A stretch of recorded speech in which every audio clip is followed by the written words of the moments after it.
to turn it up right before. Okay. All right, so we have a few things to get through. We have, there's a couple casting announcements, although one isn't quite official yet.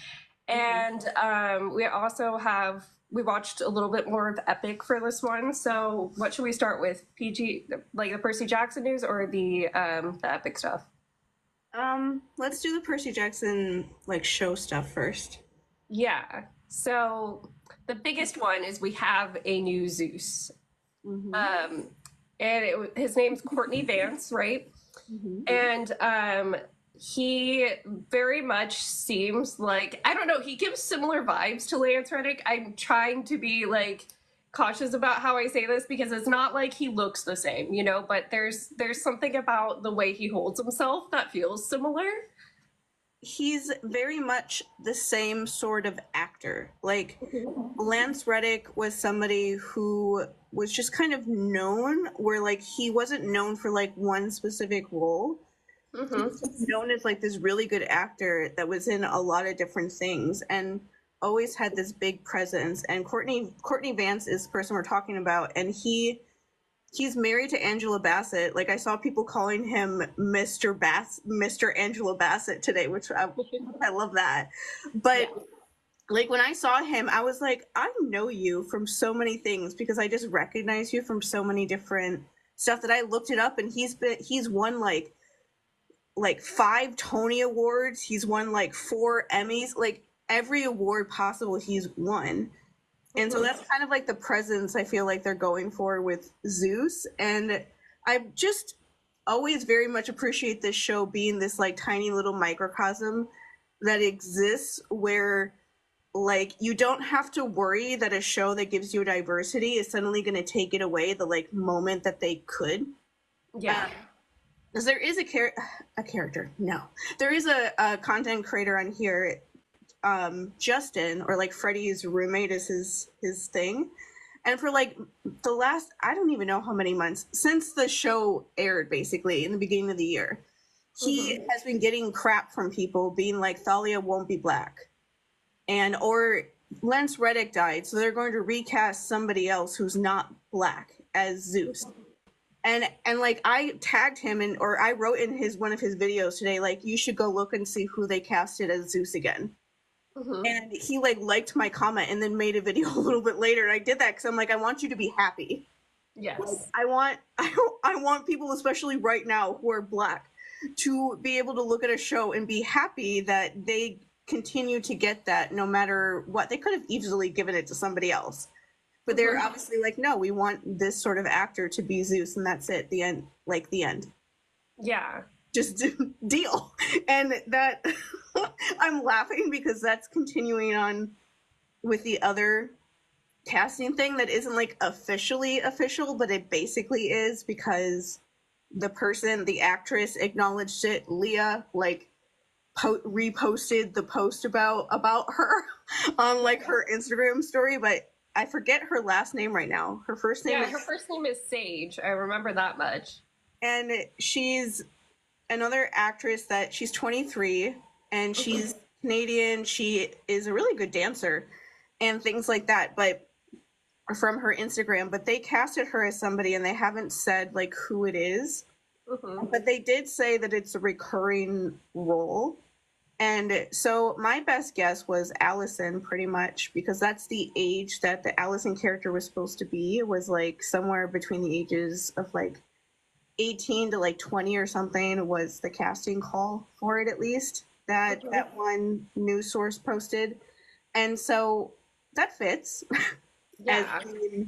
Allison, I know some people initially were saying that she would be Cersei, but that doesn't make sense because Cersei's only in one episode.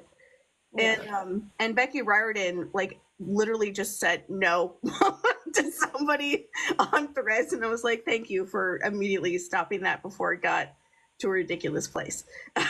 Because no, it doesn't make sense for her to be Cersei. She could be like somebody else, like Selena or something like that, but I don't want Selena to be that old. Yeah. Her whole story is about her being groomed horrifically by Luke, and so I want her to stay like younger to like make the point of who Luke really is. And so I'm going with the fact, at least at this point, that she is. Like, the actress Sage like posted a picture that was very obviously in her trailer on set today after they posted that article about her. And there really is no reason for like the random like kind of media whatever website that posted about this, like they wouldn't know about the character Allison or whatever, but um there's no real reason for why they haven't said who she is or even acknowledged her at all at this point. Yeah. Besides the fact that she's playing like that new character, that whoever she is will be very interesting because she's a new character. Yeah. So it'll be interesting. I mean, I'm sure they're gonna have to announce it soon now that the cat's out of the bag. So we'll probably see what character she's supposed to be, I'm guessing, in the coming week. Yeah. I know yeah. we talked about this last week where we were talking about like, oh, when do you think they're going to put out like a full length trailer? And I said like somewhere near the holidays, and I could see them putting like things like this out, like that they recasted Zeus and that this girl is on the show. They also said that somebody, like an older woman, is also has like a small part in the show. And just looking at her stuff, she looks like somebody who does like stunts a lot of the time. So that's probably what she is too. But I'm assuming that things like that are like being put out there because they're probably going to put out a longer trailer sometime soon that gives some of that stuff away. Yeah. And so they're telling us about it now so that everyone's going to like freak out when they see it anyway, in a good way, in the trailer. But it will be like more fun if we know a little bit beforehand, so we're not like totally shocked that Zeus is even in this season. Like I don't even know, like what is Zeus gonna do in this season? Yeah. He's not in the Sea of Monsters book at all. Yeah, so it's curious that they recasted like now instead of, season 3, because he is in season 3, or he will be, like canonically, we know for sure. But yeah, there's no Zeus appearance. It's not like they've shied away from showing the gods like out of order. But yeah, it's still interesting they decided to recast him this soon, which means we are going to get some Zeus scenes, or at least one. The thing I thought about that I was like, oh, that would be really interesting, is if when they were doing flashback things, if they not only showed like Zeus's reaction to what happens to Thalia, but also any interactions between him and Thalia at all. Because the books are from Percy's perspective, we don't really get those very much at all. And so it would be really interesting if they use the flashback stuff to show like how she feels about him, because it just sets up like her kind of explosiveness, I guess, into like the world that she does in Titan's Curse, that you don't really know how she feels about everything. That was like the only thing I could think of. They could do anything though, because I mean this show added in like Hephaestus and way more Poseidon in season 1, and Hermes when nobody expected them to be in that book either. Yeah. And so it's possible they'll have something else happen, but I at least hope that they have something about him, just like mentioning Thalia or even just how he feels about her at all. Yeah, flashback scenes, I didn't even think of that, but that would make the most sense. I mean, I don't know when demigods are given magical items by their parents, if it's always like directly given or if it's sometimes like given by proxy. So I'm sure there could be a scene of him giving her her Aegis. Maybe, I don't know, something like that. Or it could be just the saving her scene, somehow like actually showing him acting in that scene. Yeah, and I feel like they usually get things like that from their parents when they get to camp, and they're claimed in some way when they're at camp, even if they don't actually like really meet them. Like Annabeth has her hat from her mom. I don't actually know if Athena and her actually met when she was little and got to camp, or if it's just that item got to her while she was there. So like obviously Thalia never gets to camp. She dies like right in front of it. And so it's like an interesting just thought about like, did they interact at all in any way during those years when she was out with Luke and Annabeth on her own? Because that's interesting to think about.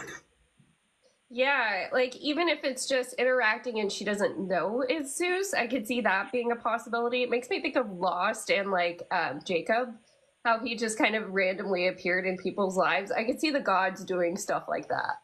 Yeah. I could definitely see them doing things like that. And Zeus is such a jerk that he would show up and be like, "You're doing this wrong." And she'd be like, "Why are you yelling at me, random homeless person?" Or whoever she thinks they are. I know Apollo shows up as homeless people for whatever reason in these books, but I don't know if Zeus would like degrade himself enough to look like a homeless person. He would see that as a bad thing. Yeah, no, he'd be like businessman probably. Yeah. Yeah, so we have that news. And also, you've been following some fan drama this week that I think we should talk about. Yeah. Oh my goodness. So, since we do this Percy Jackson podcast, one of the things we like to talk about it is trying to protect the child actors on the show just from everything that can happen to child actors, including their own fan bases. And so sometimes I see videos from teenagers and I'm like, what are you guys doing? This week was one of those times. And so I feel like this necessary need to like defend Dior again, who plays Clarice on the show, because people in general have been unfair to her about things for about a year, and about certain things about her for like a year. And like things with her have come up in a way that's such a social media thing. And I feel like this story is just a good example of why, like, for lack of a better word, shit posting on the internet isn't just you being an asshole. It actually can like have weird effects in ways that maybe you don't think about when you don't care. Like, I know that's something that teenagers do a lot. They just don't think that the things they do will like make a difference or like matter or whatever to people. But I guess the first thing I always wanted to defend Dior about is one thing that people say about her is that she's a Zionist. And the reason why people say that is because when October 7th happened last year, when the propaganda about that was like absolutely like the levels of absurdity about that was like off the charts. Like there were people, Israel was saying that they beheaded babies. Like anyone who heard that story that they beheaded babies and like were like R-wording like women on the street before they admitted months later that all of that was a lie. Like at that time, the first couple weeks of October especially, it was like super intense when it comes to that stuff. And so at some point during that, she posted on her Instagram story something like supporting Israel. She very obviously, because she was 17, did not like actually grasp the like full idea of what was going on, and since then doesn't post things like that at all. And beyond that, like I guess the thing I have noticed since everything with Palestine became like this weird trend and like on social media, the way like Palestine is obviously extremely important, but there is a part of it that has become this weird trend sort of virtue signaling thing outside of like what is actually happening there. And so somebody who posts propaganda put out by Israel when if you looked at that, you wouldn't realize yet that it wasn't real, is not a Zionist.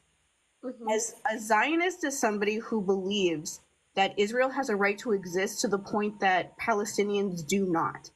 That Palestinians do not deserve to live, that they don't deserve to be on that land, that Israel has a right to destroy and kill them all. That is what an actual Zionist is. Somebody posting something on their Instagram story because they don't know any better yet does not mean that you have adopted the Zionist propaganda machine and think that every Palestinian on earth deserves to be killed.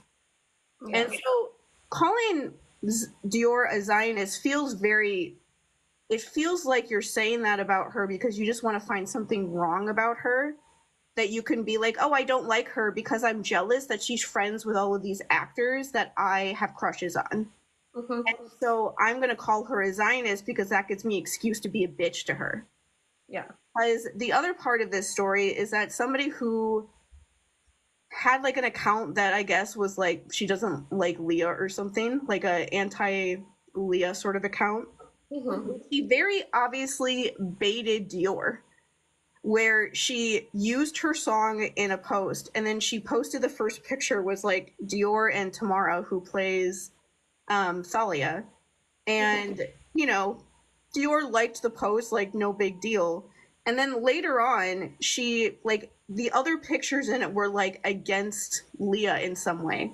But anyone, like, scrolling on your, on, like, your FYP, especially if you're somebody like Dior, who has, like, fans who use your songs, you're just going to see somebody posting a picture of you and your friend, and you're going to like the video and keep going. You're not going to realize or look at the account. And that account kept changing like the caption under the video. Like when she liked the video, it was fine. And then later on went back and changed the caption to being something mean about Leah. Oh my And gosh. so then she was like, look, Dior doesn't like Leah. and like kept changing the caption as like the day went on, when people were obviously being like, what the hell is your problem?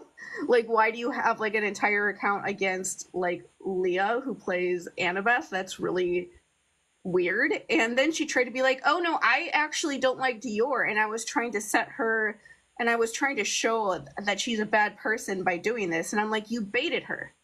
You literally baited her. You baited her by using her song and posting a nice picture of her and her friends so that maybe she would like your post. So then you could try to make it look like she's a bad person later because you're a teenager and you're probably bored and you're trying to cause like chaos for whatever reason, which it did.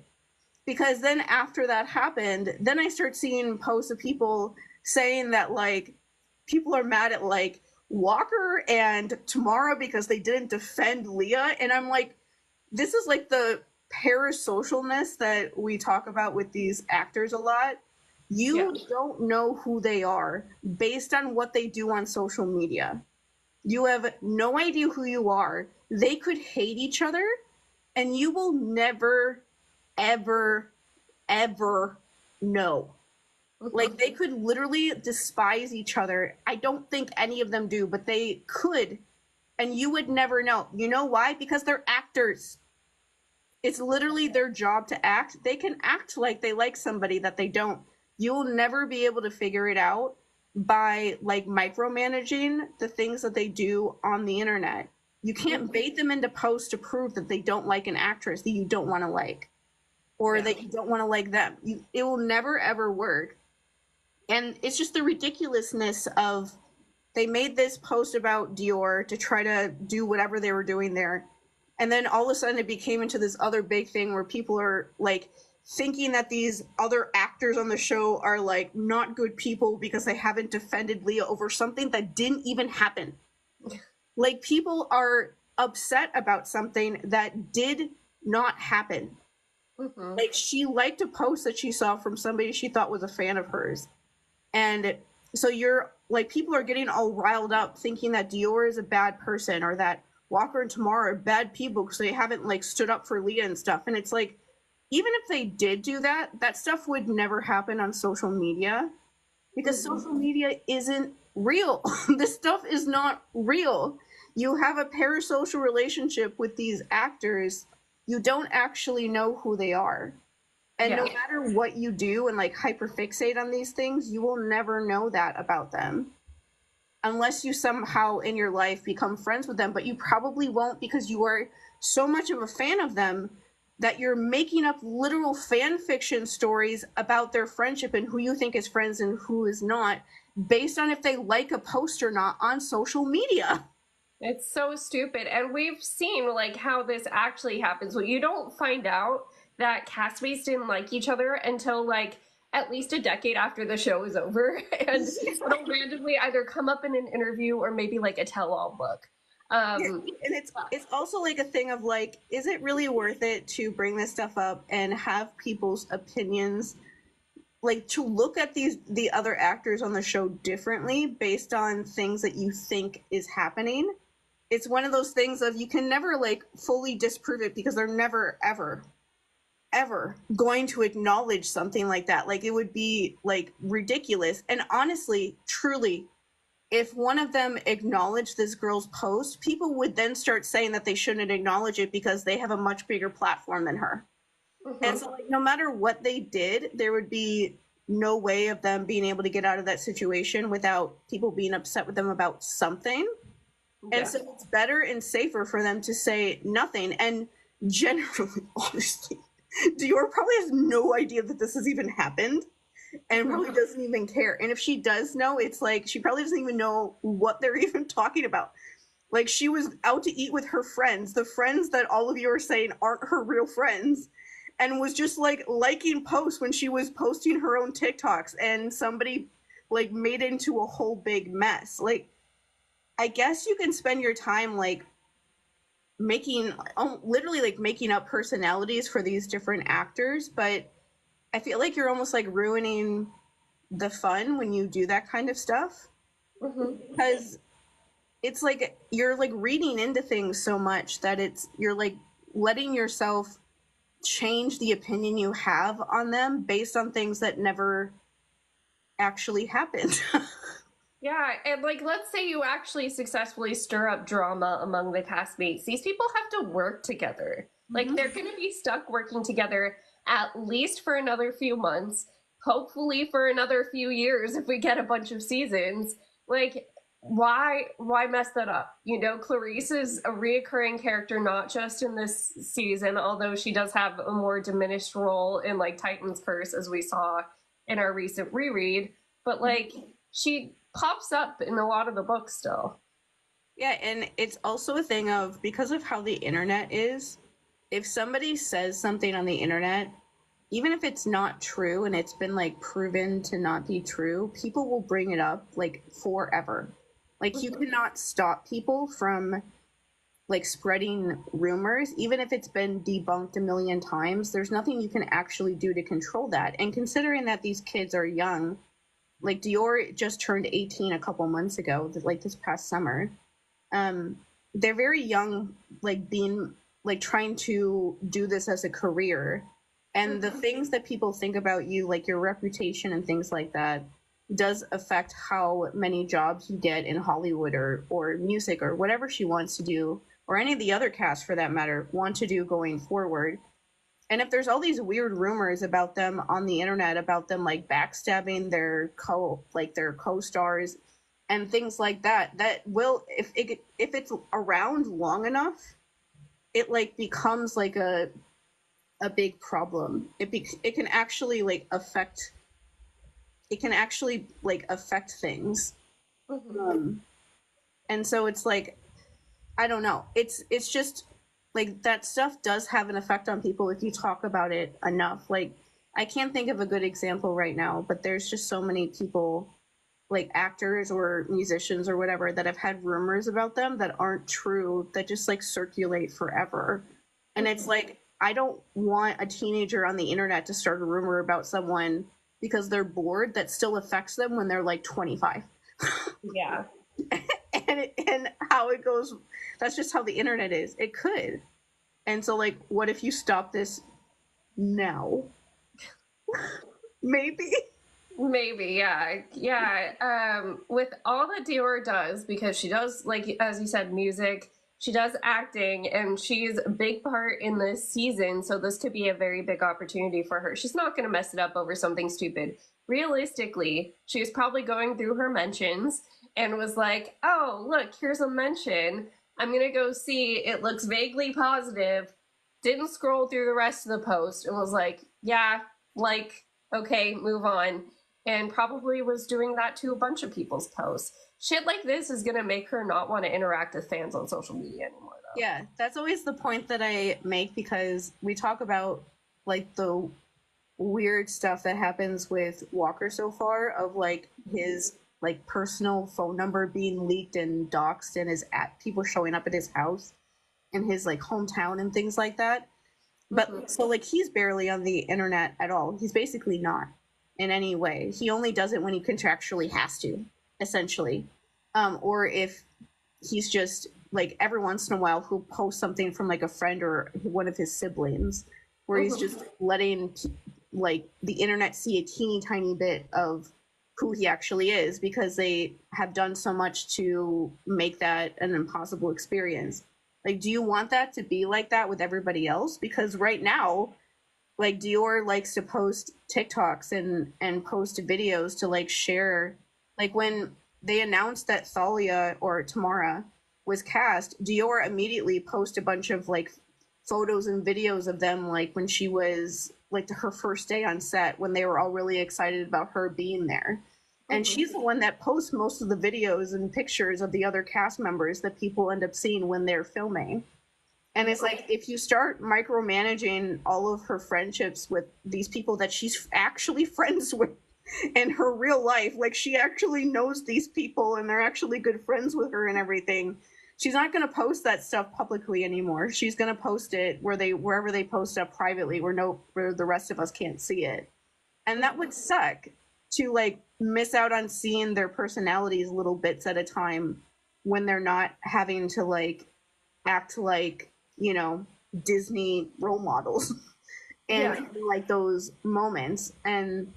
But at some point, if this stuff keeps happening, that's just what every person on this cast is going to do, because they're going to have to. And I would like them not to have to do that, because they should be able to post. The thing that's so ridiculous about this is all of this happened because Dior just posted a couple pictures of her hanging out with like Tamara and Charlie and another Canadian actress that they're friends with. That's literally all of this happened because she posted something on her Instagram of her hanging out with her friends. Yeah, and it was clearly like the ones that are over 18, so they were probably doing something where they couldn't have the younger castmates there. Yeah, and I do want to point out the girl that they're hanging out with, I Googled her because, of course, I know none of these like Gen Z actors. And people are fan casting her as Rachel Elizabeth Dare. So that'd be interesting to see if she eventually ends up on the show. She could end up on the show as somebody because she's Canadian. But I also think it is so funny about like, I don't even know what to call this. I think it is so funny that people saw them hanging out with a girl with like blonde hair, or not blonde hair, with red hair. And they're immediately like, oh, maybe she's going to be like Rachel Dare one day. Nobody in this cast looks like their characters from the books. That's true. Absolutely no one. Like, she is hanging out with Charlie, who is playing Luke, who is half Asian, half white. She is hanging out with Dior, who is half Persian, half black, and she's playing Clarice. Nobody on this show looks like the characters in the books. Rachel probably won't have red hair. And I also would be surprised if she was white. And so, like, can we actually get away from that thought process? None of the characters on this thing are going to look like anything like they did in the books. Yeah. None of them. Absolutely none of them. We need to, like, leave that behind. If anything, it makes it easier when you're reading the books to, like, separate those two things of, like, the book version versus the TV show version. Like, I know the actors have said that it's helpful because they can't, like, it's weird, I would imagine, like, picturing their friends in their head when they're reading, like, the books and picturing the characters. And so they can picture the book versions that's separate from, in their head, from them and, like, their friends that they talk to on a daily basis. And so either way, like, I thought that was just fascinating. I was like, nobody who's in this group of people, like, Tamara is there as Thalia, who is British and black. Like, and it's going to have her accent. Thalia is neither of those things in the book. And, like, people are still like, oh, she's going to be Rachel because she has red hair. It's like, no. Yeah. No, she's not. And also, like, they also just have friends. They just have friends that are actors because child actors all know each other. Because who else are you going to be friends with? Yeah, when who you else have a gets job it? Like that. Yeah. So, yeah, I mean, we've long held this stance too, because the other thing about the like her posting a lot was we were speculating on whether or not they were drinking, because in Canada the drinking age is 19, and at least Charlie and I did forget her name, Tamara are 19. And so it is a possibility, but like they're Disney kids, so of course nothing's obvious. And they're young. This is what young people do. Like, Yep. and they should have room to make mistakes and even make them potentially in the public sphere without people, you know, holding it over their heads forever. Like, stupid shit that happened with our generation's child stars. Like, I remember people getting mad when they found out Miley Cyrus, like, was smoking weed for the first time. Or, like, there was a lot of people that got caught up smoking salvia, which is, you know, like a, I don't even know what it is, to be honest. But I don't know what it is either. yeah. And it's stupid. It's just stupid. This is what young people do, and they should be allowed to experiment and be young without like having that held over their heads forever, because that's going to be trauma later. Yeah, and like, well, to compare that, one of the things I saw people say that they were upset about Walker with is because a video of him got leaked of him playing video games with his little brother where he was swearing. And like there's also a video like that with an actor friend of his where the actor friend was like streaming like on the internet and he didn't know that, and it was very obvious he didn't know that because he sounded all excited, and then when the guy said he was streaming he just like said nothing for 10 seconds. And that's like the only thing I ever saw of that, because I just feel uncomfortable watching them when they're just like trying to be normal kids, just like hanging out with their friends. And I guess he swore a couple times accidentally when he was on that like a year ago. That's weird. Whatever. And so like he's a person. Like Yeah. these kids are all people, and it's super weird to hold it against him that he was swearing in something when somebody else put that out on the internet for people to see, not him. And so like he didn't want people to see that. Do you really think that he wanted people to see a stream of him playing video games with his little brother? Well, and like watch the Adam Project. The kid drops so many swears in that, like That child definitely swears a lot. He definitely does. I feel like you can't be Percy if you don't swear. And because of just the personality of him. He watched Deadpool so many times that he memorized the entire thing when he was in 4th grade. Like somebody like that is definitely going to swear a lot. I also swore a lot when I was younger and still do now. And so it's not a big deal at all, but it was just that whole like weird purity culture-esque thing. Like Yeah. don't be the Disney executives that tell these kids that they're not allowed to swear, or they're not allowed to like post silly TikToks when they're out with their friends, like drinking while they're at a restaurant having fun. Like they have those people telling them stuff like that, but you guys shouldn't do that, especially if you're like actually their age and you know what it's like to need to like blow off some steam with your friends when you don't have the internet also like judging you for whatever you post at that level. Yeah, it's so stupid. Ay, ay, ay. But yeah, that's what we have for cast news right now. You know, I saw a post right before I logged on that I wanted to bring up too. It was Half-Blood memes. They posted one of those, like, it was another one of those Percy and Luke are two sides of the same coin ones. They said the difference was the amount of support they had, though, which I thought was interesting. And then, you know, the way that they use the support they have is, of course, Luke goes the revenge route and Percy goes, they said the forgiveness route. I don't necessarily know that forgiveness is the right word. No, one thing, like, I guess we haven't really talked about this when it comes to Luke, because we haven't gotten to the last books where that kind of stuff comes in. But I think people project a lot onto like their ideas of what they think happened with Luke onto Percy, and also onto like Rick Riordan with how he wrote the story. Like I reference like that quote I read by him where he said like everyone has the opportunity to like redeem themselves, and he said like I'm not, that sounds religious, I don't mean it to sound religious, but he's like, you know, it's sad that it's always really sad when people have opportunities to like redeem their past behavior and stop what they're doing, and they don't, and they choose not to. And he was basically answering somebody who was asking like, do you think Luke would be redeemed in like the afterlife? And he was saying like, yeah, he was never redeemed in my books, but I hope that he could be in the next life that he gets to live. And so that is not somebody who went through like a redemption arc. That is not someone who was ever redeemed. That's not someone who the main character in the books would look at him with like forgiveness. Like the only reason that Percy didn't stab Luke to death is because he did it first.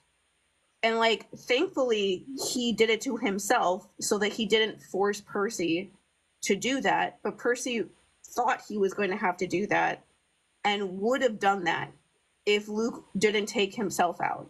And like nowhere in any of the books like does Percy even think about Luke in a positive way. Yeah.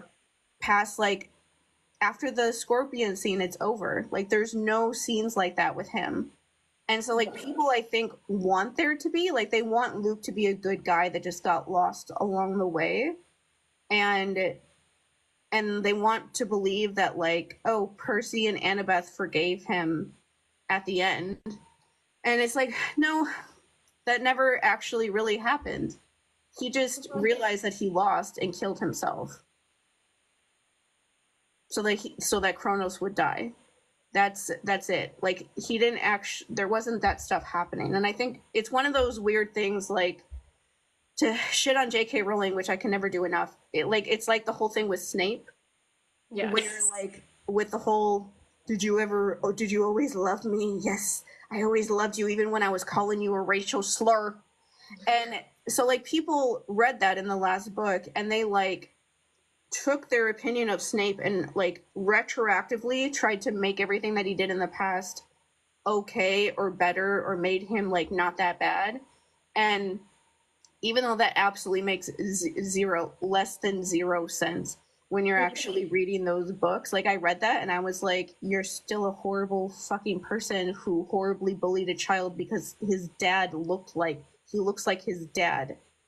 Yeah. When you were in a death cult who was trying to fascistly like exterminate an entire group of people out of the world, and you think that his dad is mean because he teased you one time. And so it's like, why would I think that he's a nice person? He's obviously still not. He's still a horrible person. It's nice that he did one nice thing, but that doesn't change every other thing he ever did. Yeah. And I think it's interesting how people like want those people to have like something good in them. Like this is I hate this whole idea, obviously, because of my life, but it's that whole thing of like, people want to this is like an off tangent, but there's somebody that I really like who talks sometimes about the child abuse they went through as a kid. And and they had this video go like big time viral of her telling a story because of that pink tote trend that's been going around, of a time when I didn't watch it because it wouldn't be a good idea for me to watch, but it was a time when her dad started like physically hurt, like beating her because of something that doesn't matter at all, you know, how it always goes. And somebody in her comments was like saying like, oh, if that was me, I would have fought back. And I responded being like, do you think that we don't fight back? Like, do you think that when our parents are doing that, we just like sit back and cry and be like, and just let them do it? Of course we fight back. Like we fight back the entire time. But it's more like people have this idea that if anyone is abusing a child, especially physically, that if we would fight back against them, they would just stop. because they would realize that what you're doing is wrong. And it's like, no, the reason why the abuse gets worse when you get older is because they literally they have to fight you harder because you're bigger and you can take them out. And or like have an easier time taking them out because you're bigger now and you're not as small. And so the abuse gets worse as you get older because they have to do more to you to like stop you. Like they know what you're doing is hurting you. They literally watch it happening to you. And sometimes if they're like my dad, they enjoy it. They like literally enjoy watching you be in pain. And so like they definitely watch and they definitely know, and they watch you fight against them, and they know that that they're fighting a literal child, but they don't care. But it's more of just that general idea people have that like if you just tell an abusive person to stop and that they're hurting you, they'll obviously just stop. And it's like, no, they won't. Like, where do you live? Live in reality. That is, if it was that easy to get those people to stop, do you really think that any kid would spend their entire childhood being abused if all we had to do is ask them to stop or like fight against them? And it's that idea that I feel like people have about Luke. It's like, oh, well, if someone would have just told Luke that they loved him, that he would have just stopped. And it's like people told him that all the time, and then he tried to kill them. Yeah. Literally sometimes in the same scene. Like the end of the Sea of Monsters scene is a bunch of kids who all said like, we care about you. They even say that in the run up to that scene. And he's like, anyway, I want to watch you all die. And so it's like, no, I need people to understand that. I just really wish that people would stop believing that. I know that it's like a coping mechanism for them because they don't like to believe how bad it really is. Yeah. They would just realize that like, no, they know what's going on. And especially a character like Luke, he, as much as you want him to be like a good guy that just got lost along the way, that is not his story. There really isn't anything in the books that give you that idea either. Like, we're reading them right now, and they're the first 3 at least. There's nothing there that gives anyone any idea that he could be saved. Yeah. It's like the opposite way of how do we stop him before he kills everybody.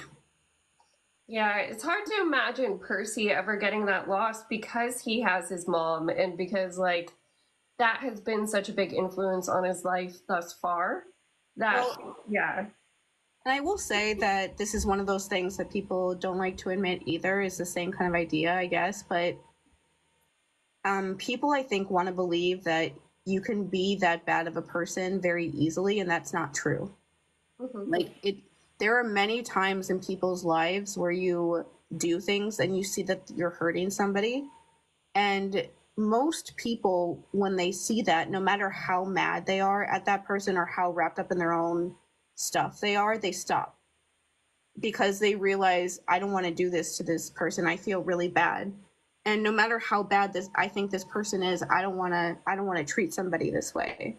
There are like lines that people have that they won't cross. It's not actually that common for somebody to like reach those points and not care and just keep going. Yeah. And so that's also a thing with people is I think people want to believe that it would be very easy for someone to end up like Luke because they don't want to see the reality of like, no, he chose to be like that. And there is basically nothing that anyone could have done to Percy that would have led him becoming like that. That's just not his personality. He's an overly empathetic abuse victim. Like, he feels guilty about killing monsters that are trying to kill him. In the story sometimes, like, he empathizes with them. Like, as much as he does with the people in his life, they're trying to kill him, and he empathizes with them. Like, I know I did a post about this the other day, but like the Medusa version of the show, he's like sitting there listening to her say that your dad raped me. And he's just sitting, he's a 12-year-old child, and he's just listening to her say that. He's not being like, you're wrong. He says, like, I've never heard, my mom didn't talk about my dad that way. but he's like listening to her say that, and he's not like reacting or telling her to be quiet or telling her that she's wrong like Annabeth is actually in that episode. He's just listening to her, and he empathizes with her, and he doesn't want to have to kill her. Like they eventually have to, because she goes after, you know, his friends. But he doesn't want to, and that's like a monster that is there purposely to kill him, and he's still talking to her that way, like she's somebody that he should listen to and respect. And so somebody like that is, no matter what, like, is there's nothing that can, I can say this like definitively from the experience in my life, there is nothing that you can go through that will actually like destroy who you are as like a core person completely. That thing about you, like if you're like an empathetic, caring person, that part of you will always be there. They cannot get rid of it. There is nothing that abusive people can do to actually get rid of that.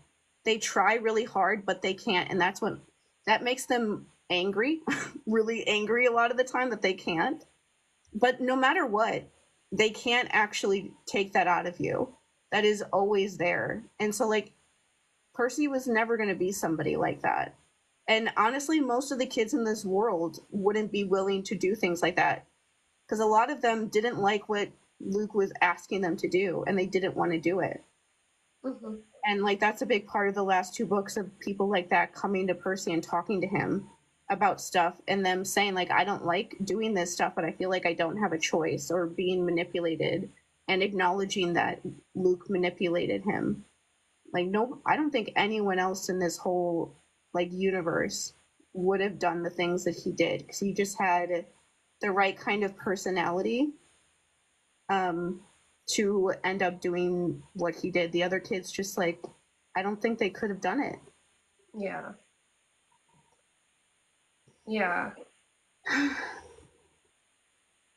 Let's see, do we have any more fan stuff before we move on to Epic? I think that might be it for right now, because I haven't seen any other clips or anything, but also I've been a little too busy to look. No, there hasn't been anything else going on. The only thing is that the show is about halfway done at this point with filming, if that makes you excited. The director, the cinematographer, posted another picture of Polyphemus's island. That was really pretty when they were filming there. But that's pretty much all that's been happening until today, when they dropped everything. Yeah, so we'll probably get, like you said, a new trailer pretty soon. They've given us enough of the casting announcements that they could fit a lot in without giving too much away. Yeah, that's the fun of I remember the first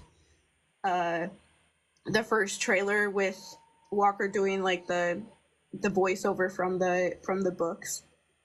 Like the voiceover is what made everybody cry, including me, just like hearing it being done. And like all they showed in like that first trailer was like pictures of Camp Half-Blood, and it was mainly just, it wasn't, I don't even think they showed any of the other like actors like in character. It was mostly just like the buildings, and it was like an accurate Camp Half-Blood.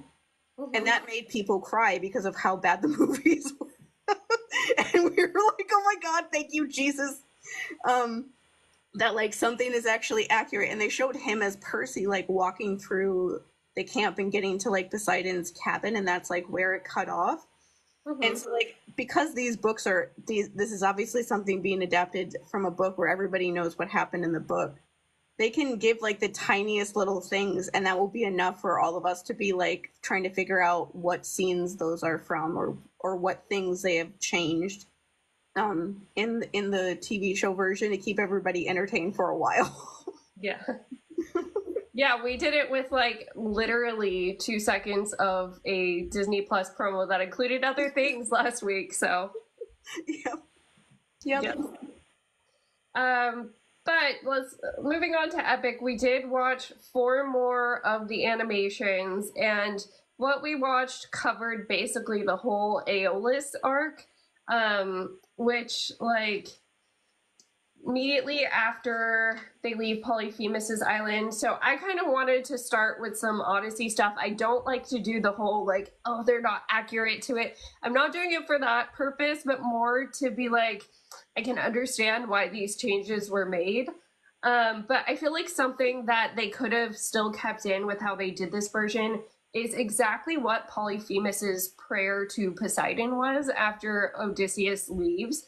And it was, you know, grant that Odysseus never reaches home, and if he does, that he comes home late was like the verbiage, but you know, it takes a very long time. He loses all of his men. He comes home a broken man, and he comes home to his house being in ruin, essentially. And all of those things are what happen. And he, like, that part I feel like could have been left in there still, and it would have fit. But what we start off with in the ones we watch, this one first song is The Storm. And this is quite obviously a storm sent by Poseidon because of Polyphemus's prayer. And Odysseus doesn't know it yet, though. He's just like, you know, let's prepare for a storm bigger than anything we've ever seen. He tells, you know, like his men, follow my ship and I'll try to lead us through the waves and we'll find some land to land on. The crew is losing hope, though, at this point because of how bad this storm is.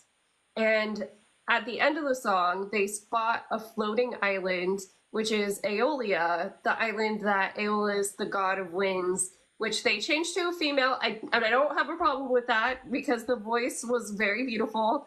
But yeah, that's when they see Aeolia at the end of the song. And so Odysseus orders them to harpoon to the island. And like the one canon thing where it's like, okay, I don't know about this. They don't say how they get on the floating island. Like, they never say that. So the harpoons is creative.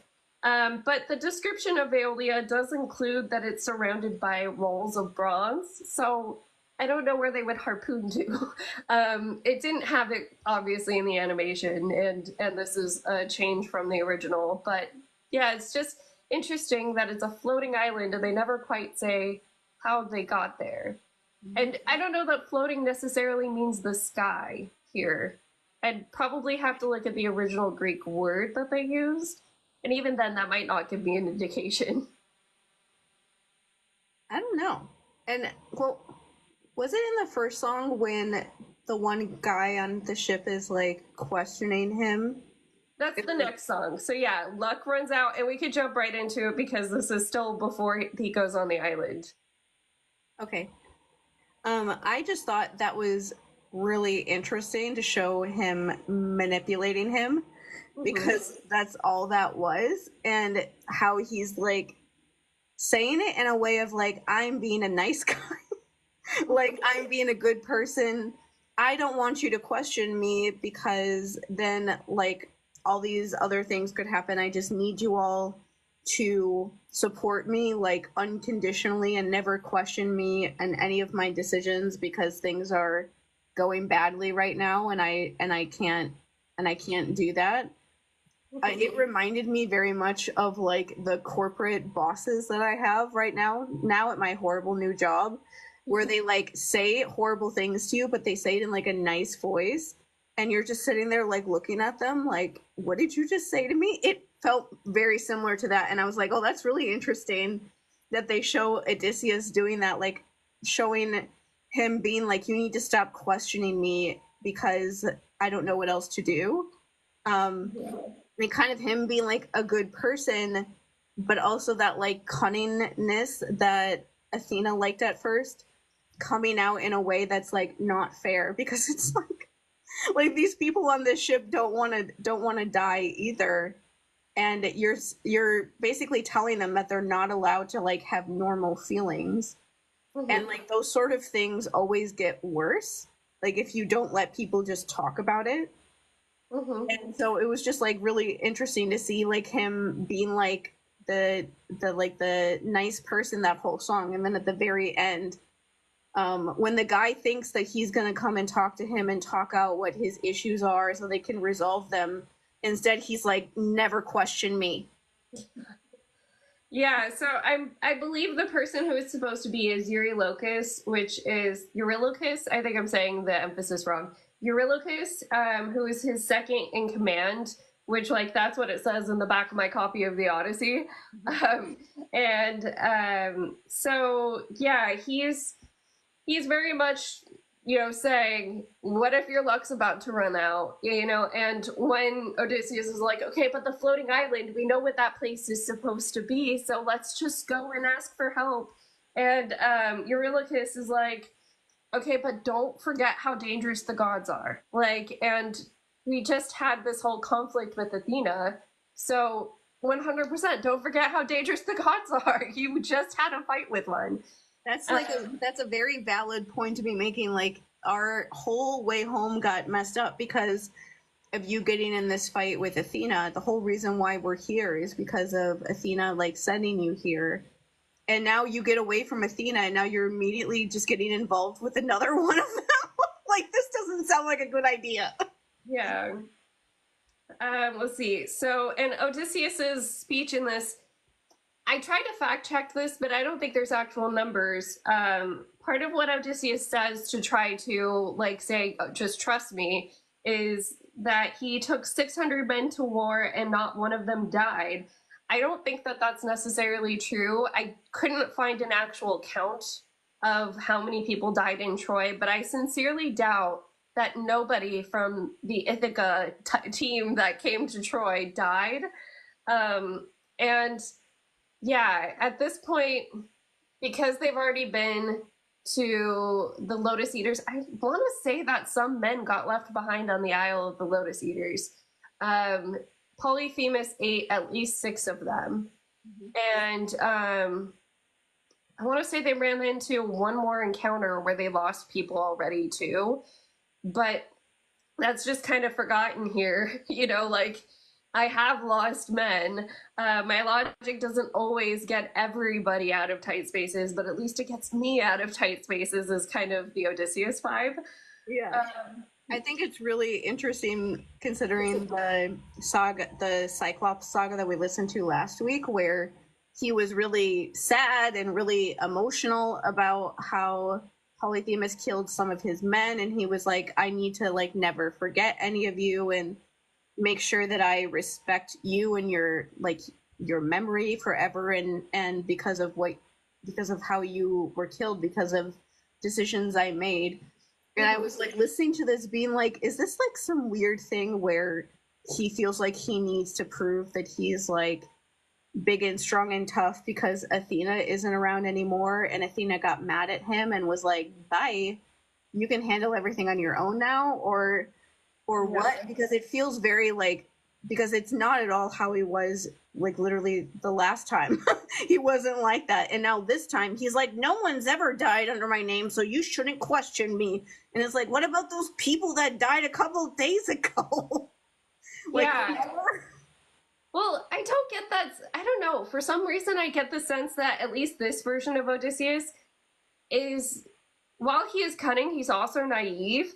And I don't know if this is being colored by my current watching of Hunter x Hunter, because one of the main characters, Gon, is extremely naive, but he tends to come up with the plans that save their asses in the first season. And so, I'm kind of getting that sense from at least this version of Odysseus. And I see this whole, let's go ask this other god for help as toxic hopefulness in a way. Because hopefulness can be a bad thing. One thing that gets debated in classes where you talk about mythology, especially the Pandora's jar thing, is that hope was in that jar. The embodiment of hope. And it gets shut back into the jar. But why was hope in the jar full of bad things, Yeah, I think it's a thing of the one song we're talking about, they showed him remembering his wife and thinking about I'm so different from who I was when I was with you, but I'm also not, and I just want to go back home and be able to be like a dad to my kid and be with you again. That sort of thing is like, it's not necessarily hopefulness. It's more of just like, I just want this to happen because I want it to happen, sort of thing. Like when you're so desperate for something to happen in your life that you really want, it like supersedes like the other parts of your brain that usually warns you when maybe that doesn't like match up Yeah. what's actually going on. Like weirdly, this reminds me of like all the astrologers who made all these predictions that like Kamala would win the election, or that if Trump won, that they would find out actually that he didn't win, and like the days after the election. Obviously none of those things were true, and it's like they wanted so badly for her to win that they just ignored the things that were there that show that it's possible that he would win. And like the people that I really like didn't really say one way or another, because they're like, both of them have things where they could win, so I feel like I can't really say which one it's going to be. And it's the like Odysseus is kind of doing the same thing, where like he so badly wants to go home and see his wife that he's willing to just like do these really risky things that he usually wouldn't do, and get involved with the gods, because he's just so desperate to believe like, yeah, if I do this one thing, I'll just magically get home. And it's like, nothing is ever that simple. And he just things keep getting worse because he just keeps doing that over and over and over again. Yeah. Well, before we get into the next song, though, I want to go into the Odyssey, like what happens with Aeolus. It's very, very short. It doesn't even take up. They're not called chapters in ancient epics. They're called like books. So it doesn't even take up a whole book in itself. It's probably a couple of paragraphs. But so Odysseus stays in Aeolia for 1 month because Aeolus is trying to entertain him and ask him about all of like what happened in the war and getting all the stories from him. It's essentially why you had that guest host relationship, was because it was a way to get your news. And so then he gives him the bag of winds, and it has all of the storm winds except for the west wind, which I believe is Zephyr. And after that, they sail 9 days and nights, almost make it home. Like literally Ithaca is in sight. They can see men on the shore making fires and stuff. And the reason that the men open the bag of winds in the Odyssey, at least, is just out of pure jealousy. Like, they were told nothing about what the bags contained, and they just know that Odysseus left Aeolia with stuff. And they're like, well, this guy keeps bringing stuff home. Why don't we get a slice of that? Let's see what's in this bag. And, you know, Odysseus just can... like, I believe his internal monologue was, I could jump off the ship but potentially die, or I could just stand here helplessly while these winds are blowing. But anyway, getting into the next song, it's called Keep Your Friends Close, and it's mostly sung by Aeolus, who in this version is female. And Odysseus asks her for perfect winds to sail home. And she says, let's play a game. And that's when she says the game is you can't open the bag. And so she does tell him it contains all of the winds. But then these little wind creatures that are hanging around her, once Odysseus gets back on the ship with the bag, they're like, it's treasure, which I kind of like that. It's a different way of explaining why the men did what they did, but it's interesting. But this forces Odysseus to have to stay up that entire 9 days and nights that they're sailing, because now these men think that he has treasure because of those stupid little wind guys. It feels like very accurate for like Greek mythology, for like the wind people to just like cause chaos, to be like, he has gold in there that he's trying to keep from you. That's absolutely something that spirits in Greek mythology would do, so that felt very accurate. And I just thought that was really an interesting way that they set this up, where they had the songs about him like manipulating his first man, basically. And it's like that whole thing of like, yeah, if you would have talked to that guy and like listened to his problems and not just like shut him down, this probably wouldn't have happened, because you would have actually dealt like you would have built up real trust with him. He would have realized that you really were on his team and on the rest of their team. But because you didn't do that and you tried to just like kind of intimidate them into just never questioning you, they absolutely did this. Because that's what people do. When they don't trust you. You haven't done something that made them feel like they can trust you. And so they're gonna like question everything you say because they don't know what you're really doing. Yeah, like you said it perfectly when you're like it reminds you of toxic bosses and how they try to do that. Because I don't know if it's like a neurodivergent thing or an Aquarius placements thing, but being the one person that's not afraid to be negative on the team, like it's a hard place to be. And I remember like in stupid team working exercises, it's always like, oh, you're honest, you're authentic. But like what they're really saying is, oh, you don't bullshit us like everybody else. Like, yeah, I don't, thank you. But yeah, you're the one that gets pulled aside and like, hey, your ideas are great and all, and your points are valid, but like, we really need to stay positive here. Yeah. Like yeah, it does not lead to trust. That's me too with at any job ever. Like I'm usually the one that will try to say something, or I've learned in the years now because I'm like I just need to not be homeless, that I just like don't say anything to any of the people that I work with because I don't want to pretend. And like I like physically can't.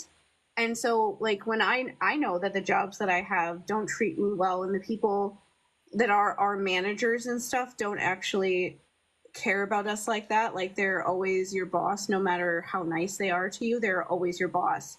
And that always supersedes any other like relationship you think you have with them. And so I always keep everybody like away, and I don't even try to like be friend, like necessarily make friends with the people that I work with, even work from home people anymore, because that stuff happens so often. Yeah.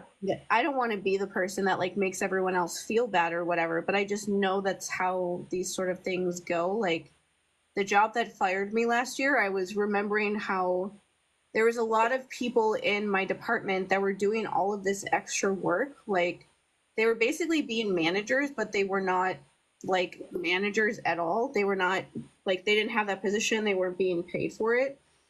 And when people would ask questions about something that they were stuck on, they would answer the questions and they would go and do research if they couldn't figure it out. And they would do all this stuff to help everybody else. They came up with this whole system of how there's like 4 of them, that they would all like take turns being the one that would answer everybody's questions on a certain day. And then when our department got like sent overseas, all of us were fired. Like, all of those people were fired. All of like those people that did all of that extra work were told that they had to either work in the call center or they didn't have a job anymore. And all of them just quit, and because they didn't want to work in the call center. So like all of that extra work went to nowhere. Like it didn't actually do anything for them. And that's what this stuff, like this kind of thing, like reminds me of Odysseus being like, if you're a good little soldier, things will pay off. And they're like, no, it's not. Like, you're not. You're like keeping things from us. You're not telling us what's going on. You're sending us and like putting us in these dangerous positions. Like when I was watching like the animations, I was like waiting for Odysseus to realize how stupid it was to make Poseidon mad when you're on the ocean. Like, is that really the time when you want to piss him off?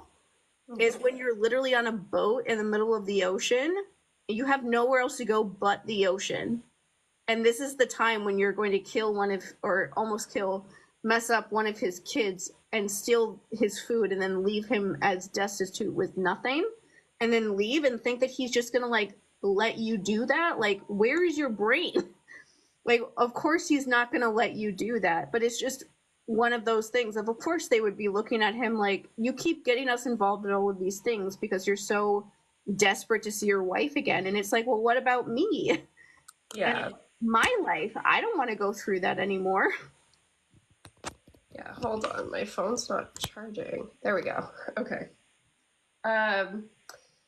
Yeah, like you would think, okay, it would be hard first to have that kind of relationship with every man, considering he has multiple fleets of ships.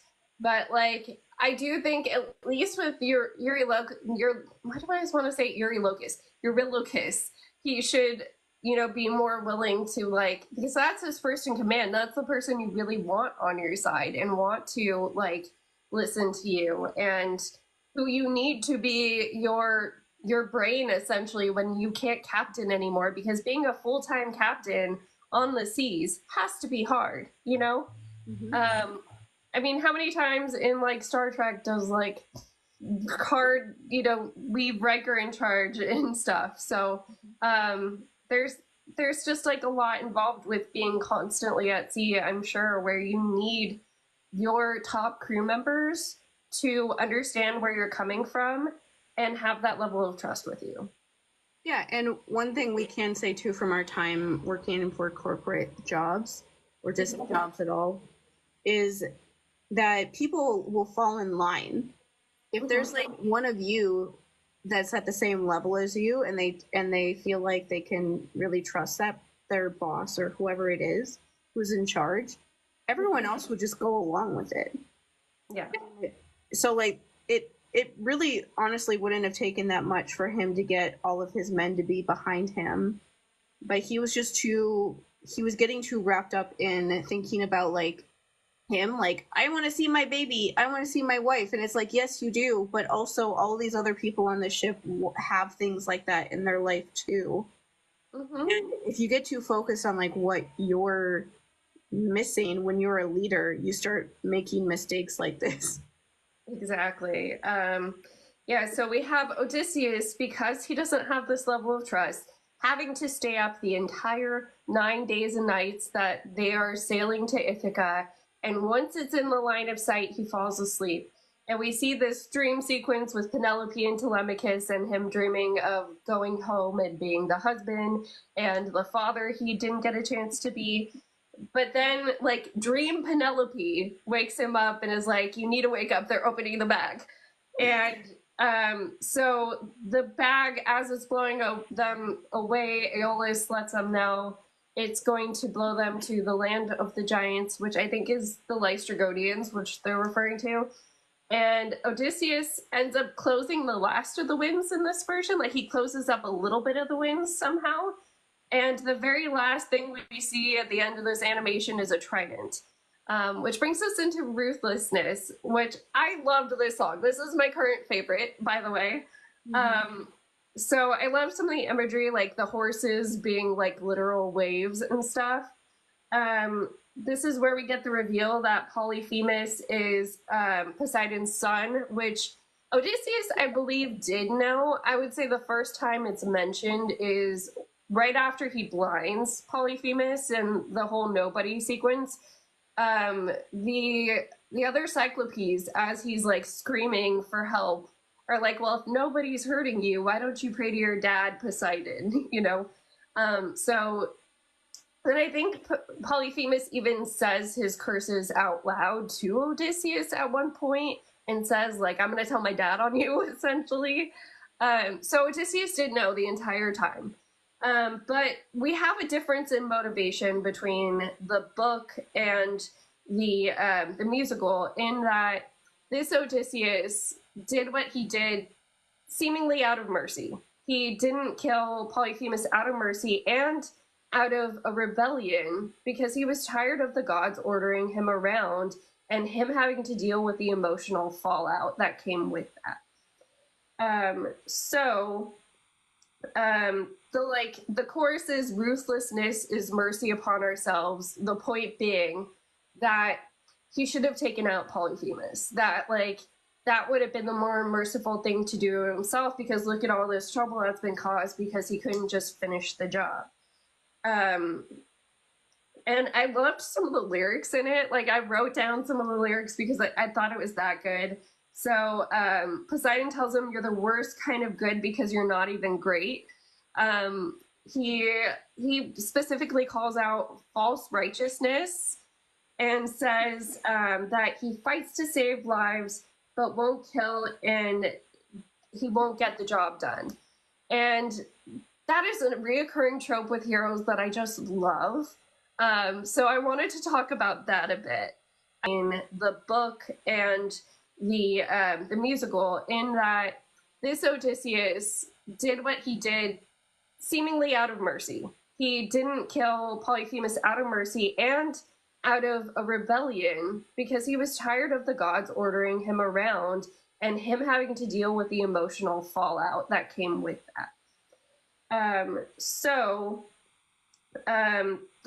The chorus is ruthlessness is mercy upon ourselves. The point being that he should have taken out Polyphemus. That would have been the more merciful thing to do himself, because look at all this trouble that's been caused because he couldn't just finish the job. And I loved some of the lyrics in it. Like, I wrote down some of the lyrics because I thought it was that good. So Poseidon tells him, you're the worst kind of good because you're not even great. He specifically calls out false righteousness and says that he fights to save lives but won't kill, and he won't get the job done. And that is a reoccurring trope with heroes that I just love. So I wanted to talk about that a bit. I know you had an example. I'll let you go with your example. There's so many examples of that, because that's like part of the hero sort of archetype, and I think it's fun. I loved this song and like Poseidon because I would always say every, like, you know those quizzes where they're like, oh, what cabin would you be in Percy Jackson? I'm always in the Poseidon cabin, and I'm not trying to pick it on purpose. I've done like 4 of them, and it always ends up with Poseidon. And so I was watching this, and I was like, I love watching Poseidon just get really fucking angry and go after Odysseus and his men and be like, fuck you, you hurt my kid, why should I be nice to you? Like that, like sort of like rage you feel, especially like the kind of stereotype of like when you're a water sign sort of person, that like we can be very emotional and like empathetic, but also if you're mean to somebody we care about, I will absolutely stab you to death and will not feel bad about doing it at all, because I feel like you gave me permission to be horrible to you by being so horrible to somebody that I care about. That's basically what Poseidon is doing during this song, and I'm like, this is really fun to like watch him just be like, how dare you do this and expect me to just like let you do this to my kid? Like, what is wrong with you that you knew this about him and just did this anyway? The thing I think is really interesting with heroes is the times when heroes do that because they almost like feel bad about like hurting somebody. They realize that they shouldn't have done that, and so they don't want to kill them completely because they have like guilt about how they hurt them already. Like, and I think that's honestly where it more was with Odysseus, of he knew that doing that to Polyphemus was not the right thing to do, and so he felt like if he killed him all the way, that would have made it worse because he would have felt worse. But then there also are heroes that don't kill those people because they want to give them like another chance, and they want to give them like the chance to like change and make a different choice, which is like my favorite part of heroes. Like I'm trying to think of all of them. Like Frodo doesn't kill Gollum in Lord of the Rings. Like Sam wants him to because Sam has every reason to hate Gollum, but Frodo doesn't want to because he sees parts of himself in Gollum, and he wants to believe that he could come back from having to go through everything that he is. And so he doesn't want to kill Gollum. Gollum ends up like cutting off some of his fingers and ends up basically killing himself by falling into the volcano because he keeps trying to kill him to get the ring back. And so that's a time that happens. And then like in Star Wars, like Luke doesn't try to kill Vader. He doesn't even try to kill the Emperor. And even one of my favorite like Star Wars moments like ever in The Last Jedi is when Luke like basically astral projects himself, and Kylo is in such a rage that he does not realize that Luke is not even there. Because he's so angry at him and is just so wrapped up in wanting to hurt him that he doesn't, like, Luke never touches him because he's never actually there, and he still beats him in like their fight when he's not even physically there. And it's like one of my favorite moments with him is that even with that, when it's his nephew that's trying to literally kill everybody, he still is like, I'm not going to actually fight you. And it's not him being like, oh, you're too scared to fight me, or you can't like handle the consequences. Like Luke is the, like, he, at that point especially, he knows that a bunch of kids all were murdered by his nephew because he felt like he let them down as a mentor, as a teacher, and that those people are all dead because of him. And so he's not somebody who doesn't understand the responsibility of what he's doing, but it's just one of those things of, I'm not going to fight you because I don't, that wouldn't like do anything. Like, you're my nephew, or like with Vader, like, you're my father, and, or the, even like the Emperor, like, you want me to be angry at you. You want me to like fight back at you, but I'm only going to do it if I feel like I have to protect somebody. Like, in Return of the Jedi, the only time Luke gets angry and like fights back is when the Emperor, or not the Emperor, when Vader brings up Leia and it mentions that, oh, Leia's your sister. I could go find her. And he's like, absolutely not. I will kill you. And that's like the time when he gets so upset that he like cuts off Vader's hand and stops, because it reminds him of how he has a robotic hand too, and he stops himself. But like, he doesn't get angry at them over himself. He gets angry at them protecting his sister. That's the thing that makes him really upset. And it's not like a thing of like, I want to beat you. It's like, I need to stop you from hurting my sister. And so that's, that kind of thing with heroes is always really interesting to me. Like, Percy also does that. Like, he doesn't try to kill Luke. He doesn't, like, Luke takes himself out, but he doesn't want to. He like knows that Luke is going to have to die one day, and he's pretty sure that he's going to be the one to have to do it. But he doesn't want to do that. He wants Luke to just stop. But he's also aware that he's not going to. But he's not like not killing him because he thinks, I don't know. He's like trying almost to hope that he will somehow stop, or somebody else will stop him so that he doesn't have to be the one to do it. And so a lot of things, like heroes in everything that you can ever imagine that they do, is there's always a time when they could just take the person out. And sometimes people are like, oh, you should have done that, because then they went on to like hurt a bunch of other people. But I always love those, that's why I always like the hero characters the most, because it's a really complicated thing to see somebody that's a horrible person that's hurt a lot of people, and but still want to give them another chance to stop.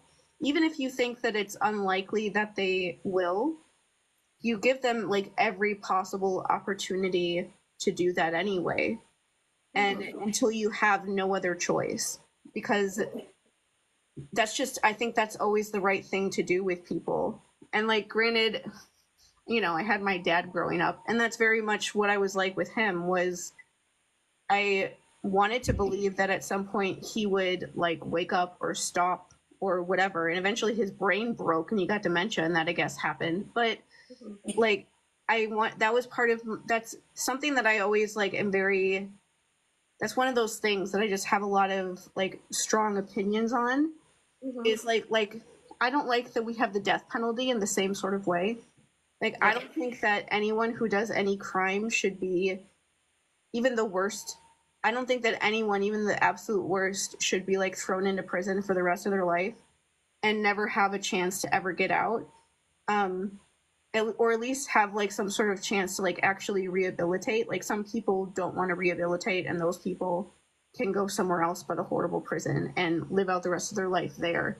But even with people like that, I just don't think that there's a point to that. I don't want people to like suffer over and over again forever, or I guess I just don't see a point in like feeling like you're morally superior to them, because Yeah. I guess most of the time for me, I just know that most people who think that way really aren't. Like, people want to believe that they wouldn't do the things that those people do. But most of the time, they're just like writing fan fiction. About like, oh, if I was in an abusive situation, I would get out of it, or I would tell somebody about it right away. And I'm like, no, you wouldn't. Like, please stop talking, because I know that that's not true.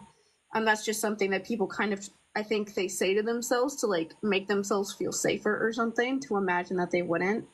And so when it comes to like heroes, that's what heroes really are in media. And I think that it's so interesting that a lot of people think that heroes are the boring characters. Like, my favorite characters are always like Percy or Aang in Avatar: The Last Airbender, or Luke in Star Wars, or like Rey and Finn in Star Wars, or my favorite storyline in Lord of the Rings is Frodo and Sam, and people used to say forever that that's the most boring storyline. And um, there's other characters like that in other things that, but I just can't remember it right now. Oh, like Captain America, like Steve Rogers. There are a lot of people who think that Steve Rogers is boring or corny or whatever. I love all of those characters. Those are the most interesting, like complex, like multifaceted characters to me. It genuinely confuses me that people think they're boring, and that they only think they're interesting if they imagine them going bad. That's usually the thing that people like the most, is imagining that. And I genuinely don't understand, because it's like you're taking away all the really interesting, complex things about them as a person and making them like everybody else. Yeah. Yeah, I don't know what else to say but that. But like, well, I guess with, you brought up Avatar, like Azula is a really good chance. Like, Zuko would have been a horrible if you just took out Azula when she was like literally having a mental breakdown and like crying. And like the very last scene of the entire thing, like I saw a quote the other day from the voice actress for Azula, saying that she never has watched that scene back because she had to like think of things from her actual life to like tap into those emotions, and it made her so upset having to do that she has never watched the scene again, because it just reminds her of how she felt in that moment. And like, no, it was not right for Zuko to have like killed Azula in that moment. It wouldn't have been right for Aang to take out Sozin when he was Ozai, when he was literally like powerless and had nothing. Like that, it's like the people who go like on safaris and kill lions, but like lions literally let you walk right up to them. They're big cats. You can walk right up to a lion and it won't do anything to you. So like coming home with a lion head is the easiest thing in the world, because they'll just let you kill them because they don't realize you're doing that until you've already done it. And so it's that sort of a thing of like, yeah, I guess you could kill that person, but they're like weak and have nothing. So like, what is the point of doing that to them? Doesn't that make me like the villain that I hate, if I just take out like powerless, weak people that can't fight back? Yeah, Azula is an interesting example of that. So I know you haven't read the comics. Azula still causes trouble in the comics. I'll just say that without spoiling it if you ever do get a chance to read them. Ozai is completely powerless. There is like one comic where Zuko's feeling conflict in his new leadership role, and he goes to literally everyone for advice, including Ozai at one point, but he doesn't necessarily follow his advice. So Ozai was left completely powerless. Azula was not. And like that's the difference, where she still has the potential to hurt people as much as she has the potential to reform. Of course, as a former golden child myself, I would love her to have a redemption arc, but at least of what I've read of the comics so far, that has not happened. And the other example I wanted to talk about is Batman, because he is like my dad and my brother's special interest superhero. He definitely reminds me a lot of Odysseus in some ways, because his power isn't a superpower like some of the other superheroes. his power is, yes, money, but also intellect, it seems like, because he does like acquire a bunch of skills and stuff that make him good at what he does. But he is one of those superheroes that makes it a point to not take out the bad guys, to let them go into Arkham Asylum, and they almost always get back out. And the Joker is one that really makes you question whether or not this stance that he has is worth it, because the Joker just takes people out at random. The Joker doesn't even like care. You know, the Joker just wants to cause chaos. In fact, once he finds out that this is one of Batman's lines in the sand, he's like trying to push him past it like constantly. And so that's one instance where it is like, okay, but is being merciful, is not taking him out and not stooping to his level really helping here? Or is it, you know, causing more harm? Because you could make that argument with some of these cases we've talked about, like that they will go on to cause more harm. Ozai is just like a curious case where he can't. He's like in prison and powerless. I was asking both my son and my husband before this too about like specifically the Avatar one, because they're not as familiar with Batman. And so William was like, yeah, Aang made the right choice because he wasn't abandoning like air nomad ideals kind of thing. And then Jake was like, yeah, I wouldn't have taken him out either, but I probably would have made it so he can't talk, he doesn't have arms or legs either, so that he is completely powerless.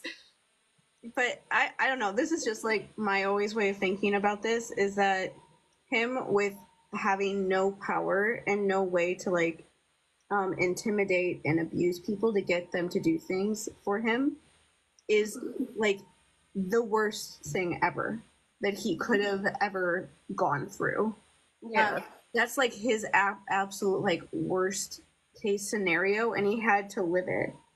Dying would have been easier for him because it would have ended, but with this he had to like learn how it felt to be one of his victims for all of those years, except that everyone treated him better than he would have treated them. But it still was like, that's, people online I know have this obsession with like accountability, and that's honestly the closest you get to accountability, is like making somebody fall enough where they are in the position where they're closer to what they put other people through. You never put them through what they actually do to other people, but they at least somewhat understand what that feels like, and it's the only way for them to ever fully get like how much they hurt people. And maybe they might still not care, but it's more like that is a better source of doing that than you just killing them. Like you killing them or hurting them or whatever doesn't do anything for you. It doesn't like really help you in any way. It's just something else that you have to think about, and think about like, was that like the right decision? If I didn't do that, would they have like figured things out? Could they have like helped people later on if they actually figured out what was really happening and they didn't fall into like these horrible things that everybody else does, or like that they did before? Like I honestly think that the best thing that ever happened to my dad was getting dementia, where he couldn't talk anymore, he couldn't communicate anymore, he couldn't do anything at all, like anything at all anymore. He like couldn't do anything, and was just like completely helpless, and had to completely depend on the people that would still talk to him, which was my mom and me and my sister. No one else would talk to him. If my mom and me and my sister did not talk to him, he would have died homeless, because there was literally no one else that wanted to even like put up with him anymore. And I honestly think that the best thing that ever happened to him was that he ended up dying in a nursing home where he couldn't talk and he couldn't communicate, he couldn't say anything. And so like those last couple years for me was nice, because when he did talk, he would say like nice things to me, like he would say that he loved me and things like that. And I honestly think during that time, that was him almost like brought like to the absolute like bottom of the barrel, where his mind wasn't even working. He couldn't even like say a sentence out loud. or walk anymore or do anything at all. And it was like him almost realizing like, wow, you guys are like still here even though I've treated you like the worst that anyone could ever go through, but you're still here when I'm in this place and still trying to take care of me. And like, yeah, that horrible part of him never completely went away. Like when he was in one of those nursing home places, they wanted my mom to go into a room with him with a guard, because they were afraid of what he would do to her. When he had dementia and he couldn't even talk anymore. And so it's not like he never like it's not like he became like a good person. But I do think that him having to go through that like slapped him in the face so hard that he died like that in just like kind of like a pathetic way. And that was like honestly the best thing that could have ever happened to him. Like I don't know if him going to prison would have actually been better than that, because him in prison, he would have made himself a victim and would have been like, I'm such a horrible, sad victim. Look at what my daughter did to me. I'm here because of her. How could my daughter do this to me? Feel sad for me, feel bad for me. And when he got out, he would have like made that as a reason for why his life sucked and why his life was so hard. He would have blamed it all on me or my mom or whoever. If that would have happened, he would have blamed it on us. And he never would have had to deal with it. But since that never happened, he had to deal with the fact that it was his fault that his life ended up that way. There was nobody else. We didn't do anything. And so if you ended up destitute like that, it's because of you and the choices that you made. And he had like no way of getting away from it when his brain wouldn't even work anymore. So he literally like couldn't stop thinking about it. But that's why I think about like bad people like this. Like, I will say that I just rewatched the Star Wars movies with my mom, and I hated the scene in Return of the Jedi when Darth Vader says like, oh, you were right about me this whole time, and like apologizes and is like, tell your sister that you were right, because that never happens. And so it made me like really mad seeing them put that into a movie, because that doesn't ever actually happen. But at the same time, like Luke doing that, it doesn't like change everything that Anakin did up until that point in his life. It doesn't make everything that he did okay. And Luke could have killed Anakin, but then he would have just become another person for the Emperor. And or it wouldn't have been like the whole thing of why I always loved Luke, especially in Star Wars, is because he doesn't fight in the way that people expect them to. And because he doesn't do that is the reason why things work out the way that they should.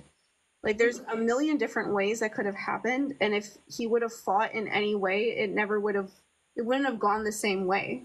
And like the whole fun thing about Return of the Jedi is that the Emperor is like, all your friends are going to die. All of their plans are going to work. And then their plans all start working. And on like the little planet and in like space where Luke is watching them. And so it's like he's literally watching in front of them like the Emperor be wrong. And so it's like very easy for him to believe. And like that's really what Luke does in that movie, is he has hope and he believes in the faith that he has with his friends that things will work out in the end, because he trusts those people with everything. And that's essentially what heroes do too, is Odysseus is kind of not really doing that. That's, I think, why he's having such a hard time in this part of the story, is that he's not building that trust with the people around him. But usually that's how it works. Like I've said this a million times about Percy Jackson, but the reason why people are freaking out about him being gone in Heroes of Olympus and stuff is because everyone like adores him to the ends of the earth. And by that I mean like the other demigod kids. They all adore him completely, and the reason why they love him so much is because the gods hate him. And so like it's because he had all of the power, he had the opportunity to do whatever he wanted, and he chose to help all of them instead. And so like you're going to build so much trust with people where they're going to spend 6 months of their lives looking for you every single day. Like the first Heroes, the Lost Hero book of the Heroes of Olympus book, literally everyone you've ever heard of is out there looking for him. They all just drop what they're doing to go find him. Like like Grover is like the Lord of the Wild by this point, and he stops doing that for 6 months when Percy is gone to go find him. And so it's like literally everyone does that because he has, you know, built up trust with those people and like backed it up with their choice, with his choices, that they will literally do anything and everything for him from that point forward. And like people like Odysseus or like the villains or whatever, they almost like don't understand why people love the heroes like that so much. Like when people watch like Lord of the Rings, for example, I think a lot of people who think the storyline with Sam and Frodo are boring, they almost like don't know what it's like to have like a friend that you love that much. And so they feel like it's boring to watch that because they don't know what that could feel like, or they can't connect to it emotionally, or they just won't. And but it's like, yeah, that's the story of two people who love each other that much that they're willing to do all of that just to help each other out. And like the saddest scene of all of Lord of the Rings is when Frodo has to say goodbye to Sam. Like I see like TikToks of that scene, not even watching the movie, and I cry. I sometimes cry thinking about that scene because it's such like an emotional scene.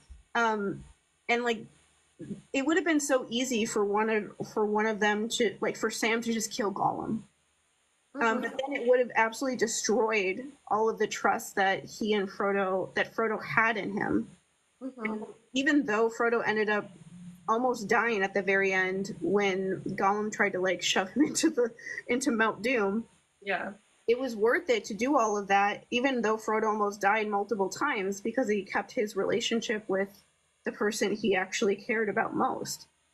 And I guess, like, I'm sure there are people out there saying, like, oh, Sam should have just killed Gollum in the middle of the Two Towers and all of this other stuff wouldn't have happened, but then he wouldn't have been Sam. Yeah. And, like, the Batman stuff I think is so funny because I've never cared that much about Batman because his superpower is being a rich asshole, basically.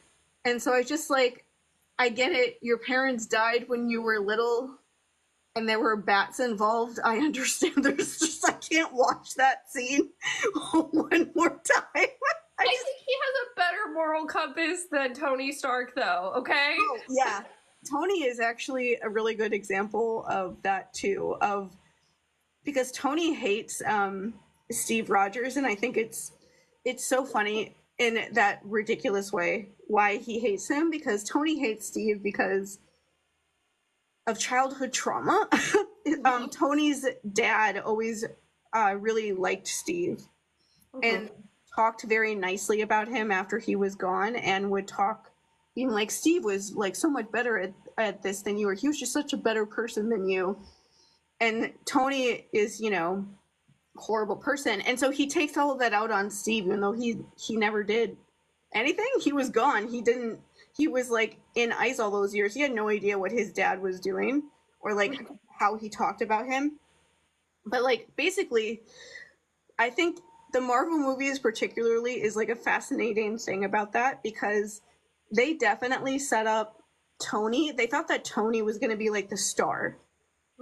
Like they offered Robert Downey Jr. like $80 million to come back again, because they think that Robert Downey Jr. can like save Marvel movies. And it's like, do you understand that most people didn't like Tony, or they liked the movies in spite of Tony? And actually, Tony being like the star of all of these movies kind of ruined the movies. They would have been much better if he wasn't so much like the focus. And so it was kind of fascinating watching the Marvel movies go along, where they like prioritize Tony so much. And it was like, he's not an interesting character. He's a jerk. He's a billionaire who is a little like war profiteer who needs to be like taught that when you bomb people, people die. Like he has an entire storyline about that. And then there's characters like Steve and Bucky who have nothing, were like super poor and disabled before they were even superheroes. Like, they were orphans before they even like became the superhero that they were one day. Like Steve's mom died when he was like 18, and his dad died in World War One. And so Steve, before he was Captain America, was an orphan who only family he had was Bucky. And so they already had nothing and grew up with nothing. And so people like that are just much more interesting to see, like, especially when they're pushed to be involved in things that they don't want to be involved in, because people just keep forcing them to be involved in these huge like power plays that other people are doing, including Tony. And you just want them to lead. When you watch those movies, you just want Steve and Bucky to be able to like do whatever the fuck they want, like whatever it is. You just want them to be able to like relax and to stop having to like be involved in all of these things that people keep involving them in, because they're just like good people. And there are times like Bucky was brainwashed to be a serial killer, basically. Like, he had absolutely no choice in it, but that's what they forced him to do. And he tries to kill Steve many times, and Steve still won't hurt him.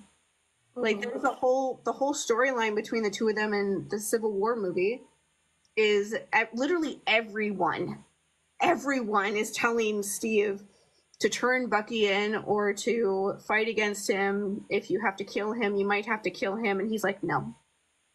Like, over and over again, he's like, no. The first like interaction they have in that movie is all of these police people trying to take out Bucky for like 10 minutes.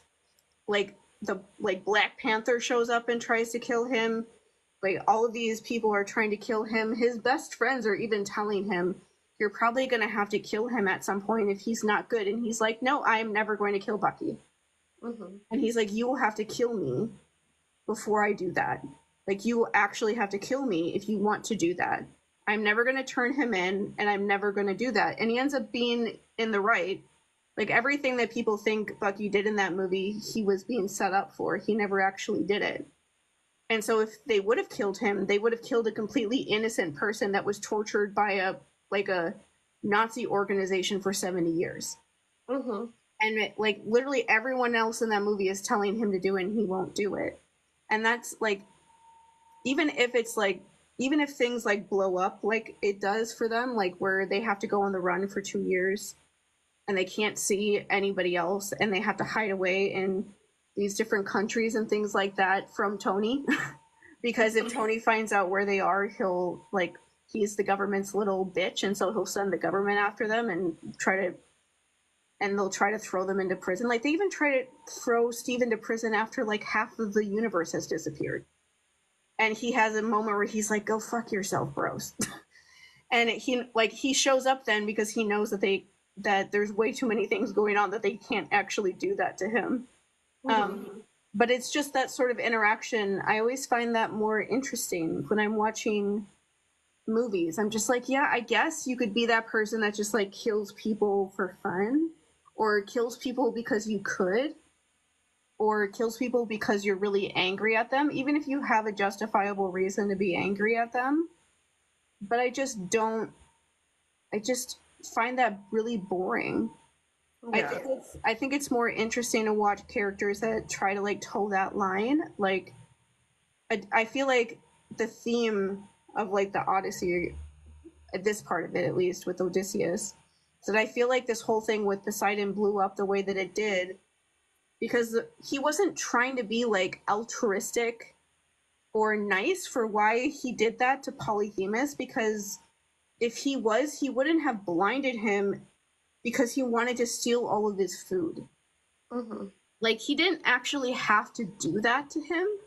Yeah. He could have just talked to him and been like, can we make a deal so that I can have some of your food, and because my men and I are stranded here, we don't have anything. Could we do something so that you will give us the food we need to survive? And that could have actually worked in some way. You never know if it would have, because he never tried. But it's at least... He did try. He offered the wine and was like, here to make up for the sheep we already slaughtered and stuff. But yeah, I don't know. I don't know because this Polyphemus, at least in this version, doesn't seem. I mean, the Odyssey version almost seems a little bit more reasonable than this version because they even like animate it to be more monstrous. Yeah. Yeah. It always reminds me of like Percy Jackson stuff because Percy is like that person in every book ever for the rest of his life. He's always trying to talk to the monsters even that are trying to kill him, and he's always trying to negotiate with them to make a deal because he doesn't actually want to hurt them. And sometimes that does work in ways that people don't expect it to. Sometimes it doesn't. But sometimes it does work. And either way, he has this like sort of reputation in that world for being somebody like that. And so people are more willing to listen to him and give him benefit of the doubt because he's consistent with how he is like that. Like he wouldn't, and especially I'm just thinking of the what happens with Polyphemus and him in Sea of Monsters, that he doesn't want to hurt him. He like feels really bad about hurting him because he knows that he's alone on this island and that's his brother. Yeah, and he was horribly hurt by Odysseus long ago, and he even says in that book like it wasn't right how Odysseus did that to him. And so he understands why Polyphemus hates humans and doesn't trust them. He has every reason not to trust them, considering that experience happened to him. And so even though he knows he has to do something to him to stop him so that he doesn't hurt him and his friends, he like doesn't want to. And he understands why he's so upset at him, and he empathizes with him for why he hates him. He doesn't just like, be like, oh, you're just a monster, I don't care about what's going to happen to you, or just assume the worst, I guess, about him in the way that like Odysseus kind of does. Like he's just right away, he's just like, we're just going to kill all of his sheep. And that's that on that. And doesn't like think about another option and or see another way to get around it. And I think it's funny in a way of like the whole song with him and Athena, that him and Athena are both talking about how like cunning and smart he is, but when it comes to that, he couldn't think of anything else to try but to do the thing that would like instigate things the absolute most with the monster on this island. And it's like there's so many other things that you could have tried besides that one route, but you didn't even try. And I think that's why Rick Riordan wrote him like that, or wrote like Polyphemus and their interactions with him that way, because he wanted to give him at least them many chances of trying different things. And even the way that it ends with him in Percy Jackson, at least, like Percy is having dreams about, like thinking about how he wants Polyphemus to believe that he killed them. He's okay with him believing that he took them out even though he didn't, because he wants him to feel like he got a win out of something. Yeah. Like he has empathy for him enough where he like is okay with him believing that, like believing that he actually won a fight when he didn't. And I'm just remembering all these different characters that have such big egos that would never be okay with somebody believing that they won when they actually lost. And would feel like they need to like correct them about that. But it's a very like empathetic way of looking at him, and even like all of the like villains in Percy Jackson, he like somewhat can empathize with why they are doing those things, like, or why like certain, like he can figure out the motivations of where like their motivations started off from. Even if he's obviously not okay at all with what they're doing, he can understand where it started from at a certain point, and like recognizes that when he's like fighting them. Yeah. Like that kind of stuff makes him more interesting because he never does. It's like the irony of characters like that is that they never do what the villains expect them to. And so they usually succeed because they just think about things differently. Yeah. With Percy, I have to wonder if it comes from the fact that he's always been kind of put into you're the bad kid role in the mortal world. And so he's like, okay, everybody automatically thinks I'm bad. What if that's not true for all these monsters? Yeah, I feel like that. Like when I see people anywhere, like characters or real people who I know have gone through difficult things that are similar to things I've gone through, even if they do things that are like seen as like bad or whatever. Like, I'm not as hard on them as sometimes other people are, because I'm like, I felt like that one day. I was a huge mess for most of my life, and I'm not anymore. And so I'm like, if I could figure it out, anyone can figure it out, because like the amount of stuff I had to figure out was like ridiculous. And so like, if I could do this, then anyone can do this. And so I try to give anyone, like characters or real people, a lot of chances to figure it out, because I feel like you have to like make a lot of mistakes and do a lot of things that maybe you shouldn't do in order to get to that place. And if people just immediately are like, no, you're done, goodbye, then then those people are never going to get there. Yeah. I feel like that's where a lot of why I like the hero roles generally, and people like Percy, is that he does give people 7 million billion chances, and like he is not the one that is really like corporal punishment or like punitive in any way when it comes to the other characters, even characters that have really hurt him or done things that could hurt him. He's usually the one that is like trying to like defend them or trying to work with them, even if he's upset at them at the same time. And it's the whole like, there's something that somebody does in the last book that hurts somebody really important to him, and he still empathizes with that character, and he's sad when that character is killed, and remembers him after that, and remembers him when he's talking to the gods to like fix things so people like him don't have to go through that stuff. And like that character tries to kill him and tries to kill people that are really important to him, like doesn't show that he's questioning what he believes, but that's how he talks to him. Like that character is actually a person like that for Percy, where there's a time where he could have taken him out and he didn't. And like people could say maybe that was the wrong choice, but it's like he's never going to be the one to take somebody like that out. He's going to be the one that believes that somebody like that has like there's something in them that has like a chance to turn around. That's why like Luke is kind of a special case, because he can see that there is nothing there for him where he could possibly, there's like nothing there that gives him any indication that he could like change his mind, so he doesn't believe that he ever will, and he's right about that.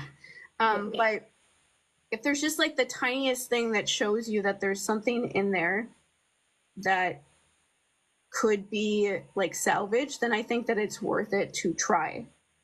And I have to think that, because I wouldn't still be alive anymore if I didn't think that, because there was like, that was me like 6 years ago. I didn't think there was any point to my life anymore, and I don't feel like that anymore, obviously, but for a long time I did, and I had to believe that there was something good that was supposed to come out of all of this in order to still be there.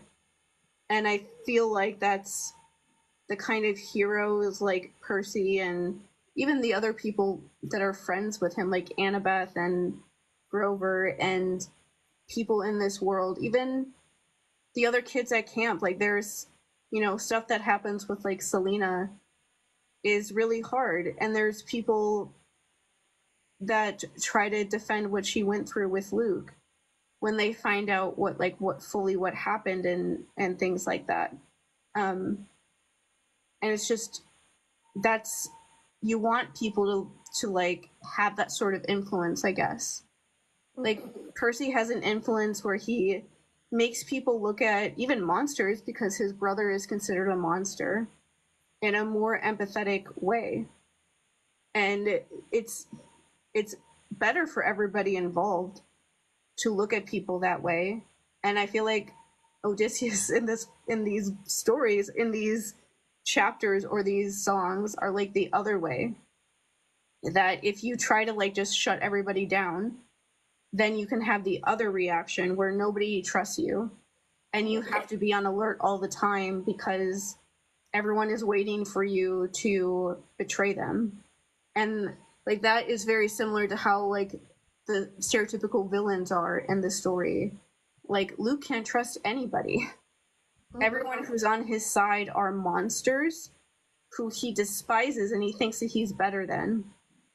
Or like demigods that he is like manipulated to being on his side, but they're also, it's always possible that they'll realize that they don't want to do it anymore and they'll leave. And some of them do by the time they get to the last book. And so everything with him is so like, there's no like solid ground for him to ever stand on. He can never trust anyone who's around him. He can never be sure that anyone is actually on his side. He can never like confide in anybody like that because he's created an environment where he can't.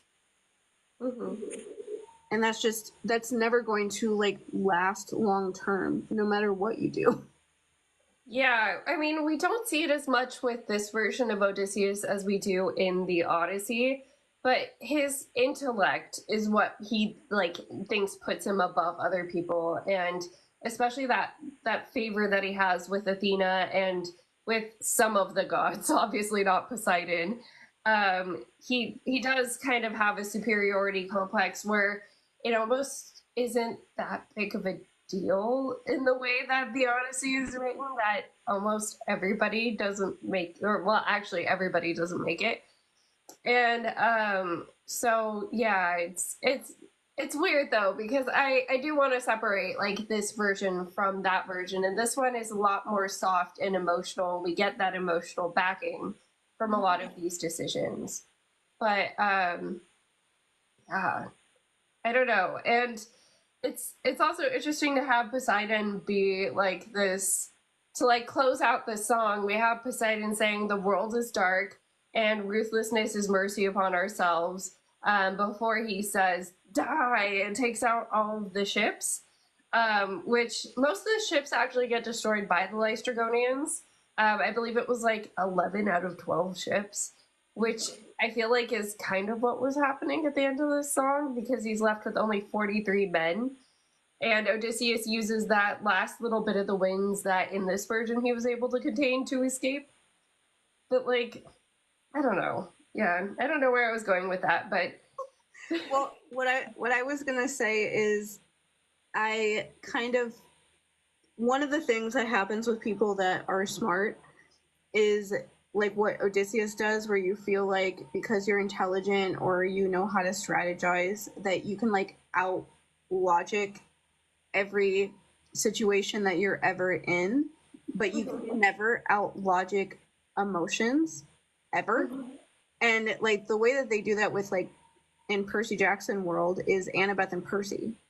Like Annabeth learns very quickly over and over and over and over again that she, no matter what she does, like no matter how smart she is, she can't like overcome these like emotions that she feels towards Percy or anyone else in this world. And Percy constantly reminds her that if she lets herself feel things, that she will be like rewarded for that, because he's, you know, has his heart on his sleeve all the time. And they get out of situations that they usually wouldn't, because he's just being honest with people about how he really feels instead of doing what he's supposed to. And the way that I feel like that's happened in these songs is like Odysseus is just like, oh, I'm smart and cunning, and so no matter the situation we come up against, I'll somehow find a way out of it. And then Poseidon shows up and is like, you hurt my son.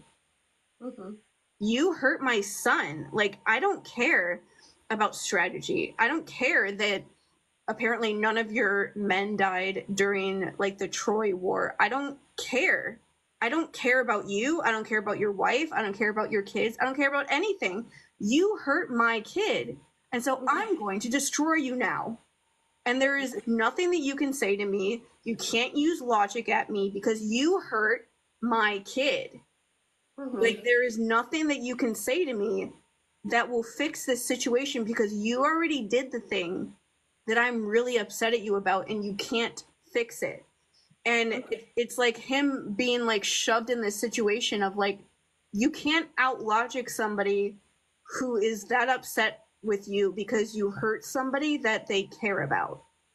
You can't fix it. It doesn't matter how many different things you try to do to get around it. You're never going to get around it because their emotions supersede all of the logic that you think you have. It doesn't matter how smart you are. If the other person is passionate about something, that's going to overwhelm you because they will not stop, like, ever. And that's like the thing with them is like he just thinks that I will always be able to like talk myself out of the situation. And Poseidon's just there to remind him, like, no, you won't. Like, and it's for a very like almost like primitive reason. Like, you hurt my child. I don't care about anything else about you. I don't care that like my sister was doing whatever with you. It doesn't, none of that matters because you hurt my kid and now you have to pay. And yeah, it's an interesting thing about Poseidon's stance here, though, is it almost seems like he's saying, I would have respected you more had you taken him out fully.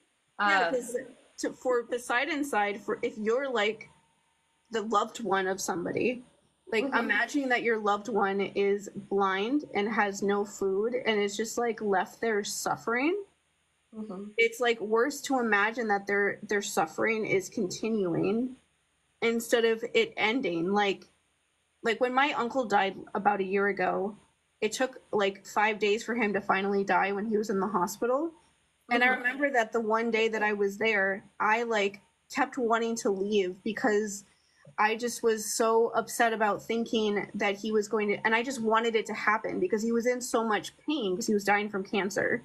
He was in so much pain that I just wanted the pain to stop because he was like unbearable. Watching him be in that much pain.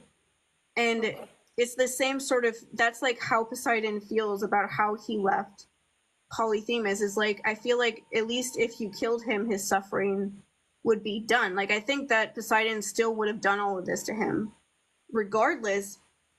But I think it would have been, it's harder for him to know that his kid is out there suffering still and that there's nothing that he can do to like fix it. And that he, like, you know, when things happen with William, the thing that's the hardest for you is when it's not a situation that you can just fix. Yeah. Your son is just struggling with something and that you can't just make him feel better because it's just like something that they just have to struggle with because that's just how life can be sometimes. And so it is a situation like that. Like, I would rather you just take me out than to like make me be in this much pain and continue on like that, because at least then the pain would be over. Like, that's honestly what most suicidal people feel like. We just, or like, we don't actually want to die, but at least if we die, I won't feel like this anymore. But it's that sort of an idea, and that feels like an offense for Poseidon of like, not only did you hurt my child, but you also left them in this situation that they're just blind now. And they don't have any of their food. They spent all this time like with those, like building up all of that stuff, and you just took that from them. And they have to continue trying to live without being able to see or like get anything that they need anymore. And I have to watch them as like their dad, watch them struggle like that, knowing that there's nothing that I can do to make it better. But I can at least make you feel bad. That's why I love watching this part, because I'm like, yeah, I identify with this a lot. I definitely like, if you're mean enough to me on the internet, there's a certain point, or if you're mean to people that I really care about, there's a certain like switch that flips that I'm like, oh, I'm gonna be a giant bitch to you right now, and I'm not gonna feel bad that I'm doing it because you deserve it.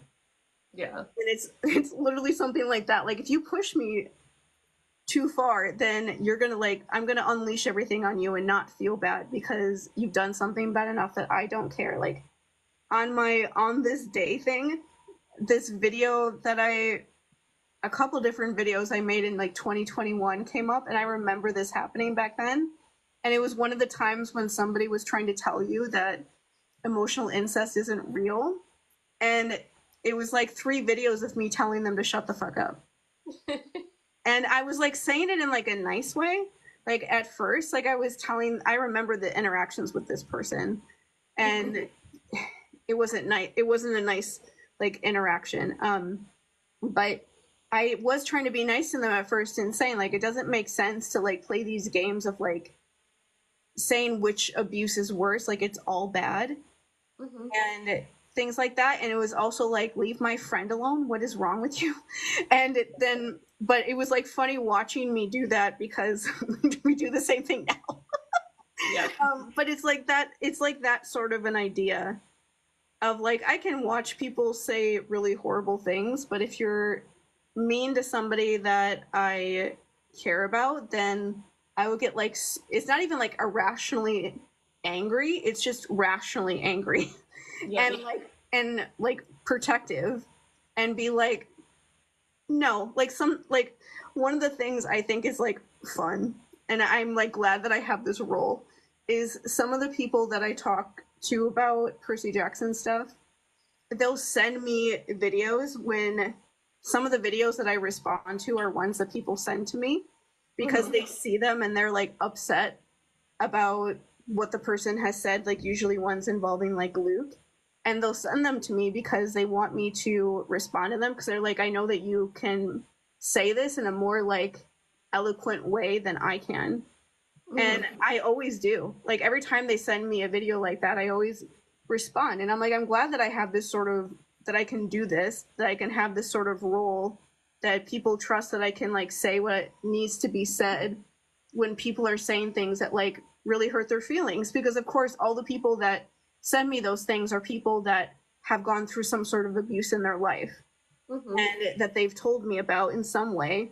And so that's why they're sending it to me, because it makes them upset remembering what they went through.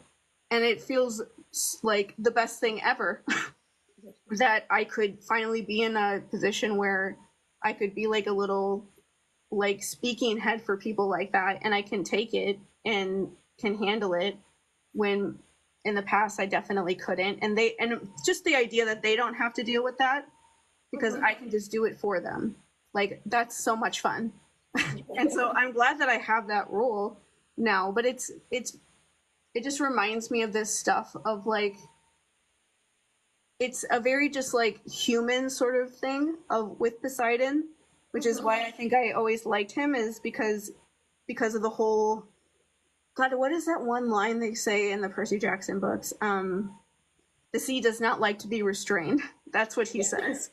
And so it's a very similar line to that, where he is like this all-powerful god, but he also sometimes gets really emotional about hurting people that he cares about and will like fuck you up. And like the other gods will get emotional when they personally are hurt. Like Zeus tries to like lightning out like 6-year-old Percy's kite out of the sky because he's so mad that his brother has a child that could possibly like challenge his rule one day. But like Poseidon gets upset because he feels protective of his kids and things like that. But that's like a different sort of anger and rage because it's connected to just like primal emotions. Yeah. Which like makes it, he's always been the most interesting god to me in that, with like the Odyssey, because that's where all of that stuff in the Odyssey comes from. It's just like, you hurt somebody that I love and now I will make you suffer for it for the rest of your life. And it's not like Athena being like, you need to turn off all of your emotions and just become a logical robot like me, or anyone else like that. It's like a very like human thing that anyone can really connect to. And I honestly think that's why Rick Riordan picked him as like the dad for his main character, is because that's just such an interesting sort of archetype to expand on. Yeah. When the other gods, it's a lot harder to expand on them in the same way because there isn't as much there. Yeah. I think connecting him back to water signs is also just like really a good metaphor too. That makes me think of Katara, because like you have the one side of her where she's mother, you know, she like mothers the whole gang, But then you have the other side where she's like literally one of the most bad. I mean, all of them are badass, right? But Katara is the only one that can take on Azula out of all of them. Yeah, and one of my favorite things about Katara, that is one of the things that sometimes people get mad at her about, but I don't care, is that she doesn't trust Zuko. Like, she was the absolute last one. She never really fully trusts him for the longest time. And Yeah. like, if I was in a situation like that, I would never trust that person. Ever. It would take them like 7 years to probably to get me to actually trust them completely. And so I totally understand when every time I watch Atla, I totally get it why, even though everyone else is like, but just forgive Zuko, he's a good person, he really, and she's like, I don't care, because she has to be the one to protect everybody, because that's just her role. And it's like, one of the things about like the ocean is I love the ocean. My sister was just texting me about there being like a new documentary on Netflix about the ocean, and she's like, we need to watch this. Maybe we can watch this on Thanksgiving if football is boring or something. She knows that I love the ocean. And the thing that I always find, like, why I love the ocean, because I know some people are terrified of it and things like that, and I'm like, that's why I love it, because it's gigantic, it's terrifying, and also beautiful. And it's kind of beautiful when it's being terrifying. Like, I love watching videos of like gigantic waves during like hurricanes and things like that.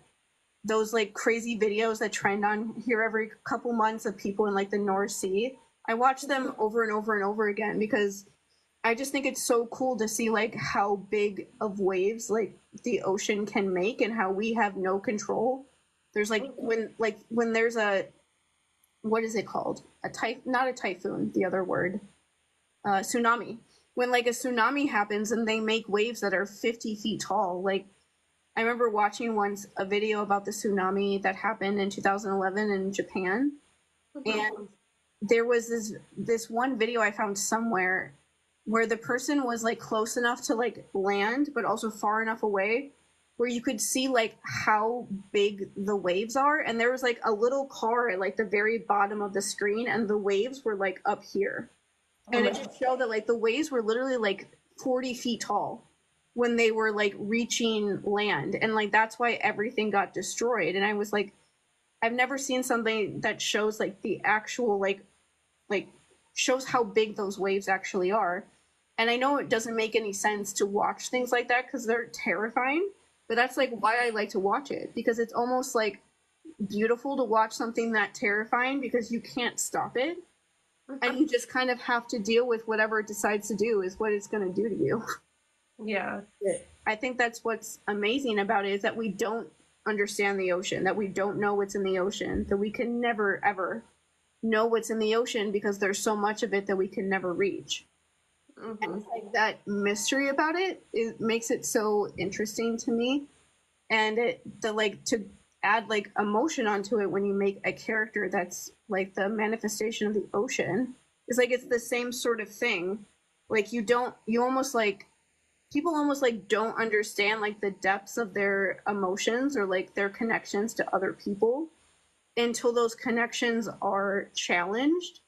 And then they learn real fucking quick like how they actually feel. And they're usually like surprised by it, but that's like kind of the fun of people like that. Like in Percy Jackson, people get like surprised by him consistently about how connected he feels towards certain people, and that he makes different decisions because of those connections he has with people. And they like don't get it, because it would be easier for him not to feel that way. But he's like, but then why would I exist as a person? And that's basically how he looks at it. And it's worth it for him to do that stuff. But it's like, people are always surprised at a certain point with how much he actually cares about the other people around him. Like, they like the whole storyline with Zoe in Titan's Curse. She's like waiting for him to be like every other hero she's ever interacted with, and she's pleasantly surprised when he's not. And so it's that kind of a thing of she's waiting for him to be like everybody else, and then she at some point realizes like, oh, he's actually like this nice of a person all the time. Yep. This like isn't an act. He's never going to like give in to what everybody else does and put himself first. He's never going to. He's literally like holding up the sky right now and slowly dying. Like he's never going to put himself first if it means that other people are going to be in pain over him. And it like reminds me of how they present Poseidon in the Odysseys too, of like, you didn't think about what you were doing before you did this. Like, out of all of the gods in the world to make angry, I'm not sure that the one in charge of the ocean that has like a lot of emotions and can like let them out on you sometimes was like the best move that you could have done. Because like, at least like if you made Zeus mad, just don't go in the sky. But like, you're by water all the time. How are you going to get away from Poseidon if he wants to hurt you when you have to be by water to get anywhere? Yeah. So that covers the songs we listened to for today, the animations we watched. Just like another note on the animations really quick was like, was it just me or did they potentially switch animators for that last song that we watched, like for Ruthlessness? Because Odysseus changed in look. Yeah, there's usually, I know that they use a couple of different people. Yeah. And sometimes they're used on the videos, their usernames will sometimes be on there. And sometimes they're not. But I know that they use multiple people for each like saga. And so it's kind of fun to see like the like bare bones, I guess, like art style that they all use, but each artist gets to interpret it a little bit differently to make it their own thing. Yeah. That's just more fun that way. Horse and being like, don't fuck with me. Yeah. I love the animation of the horses like literally ramming into the ships and stuff too. Very emblematic of like horses being his animal. Yeah. So okay, that's everything we planned for. I gotta get William to bed once again, but hopefully we'll have something new to talk about next. Oh wait, there's one more thing we didn't cover, and William's on break, so I can say a little. I always do this, but really quick because it's about to be Thanksgiving. Yeah, we wanted to touch on like just a little pep talk for everybody because especially our younger viewers, like you might be forced into hanging out with people that have very big political opinions after everything that's gone down with the election. It might be very stressful this year. It usually is on an election year. We've been alive long enough that we've seen this a few times where it's like, oh, everybody's arguing around the dinner table and I don't like this. Yeah. And so we just wanted to like let you know it might happen. Everything's going to be okay. You can come online and vent later. It's not worth it to get involved is what my advice would be. Because, you know, like just let other people hash it out and watch and listen and take note, but you don't have to get involved if it's going to be super emotional for you. Yeah. The way that I guess dealt with being around my dad's family when we did see them is I just shut down. And like that maybe isn't like the best thing in the long term, but who cares? Like this is just in the moment. And I would just shut down and like not really feel anything around them, and it would make me be numb, but it was a way of like I didn't have to like the things that were happening around me would feel farther away, and so it would be easier for me to deal with being there because my dad would always end up yelling at everybody, and like we would end up storming out every single time, like literally every single time. And so every time we went, it was just a matter of like how long were we going to be there until we would have to leave.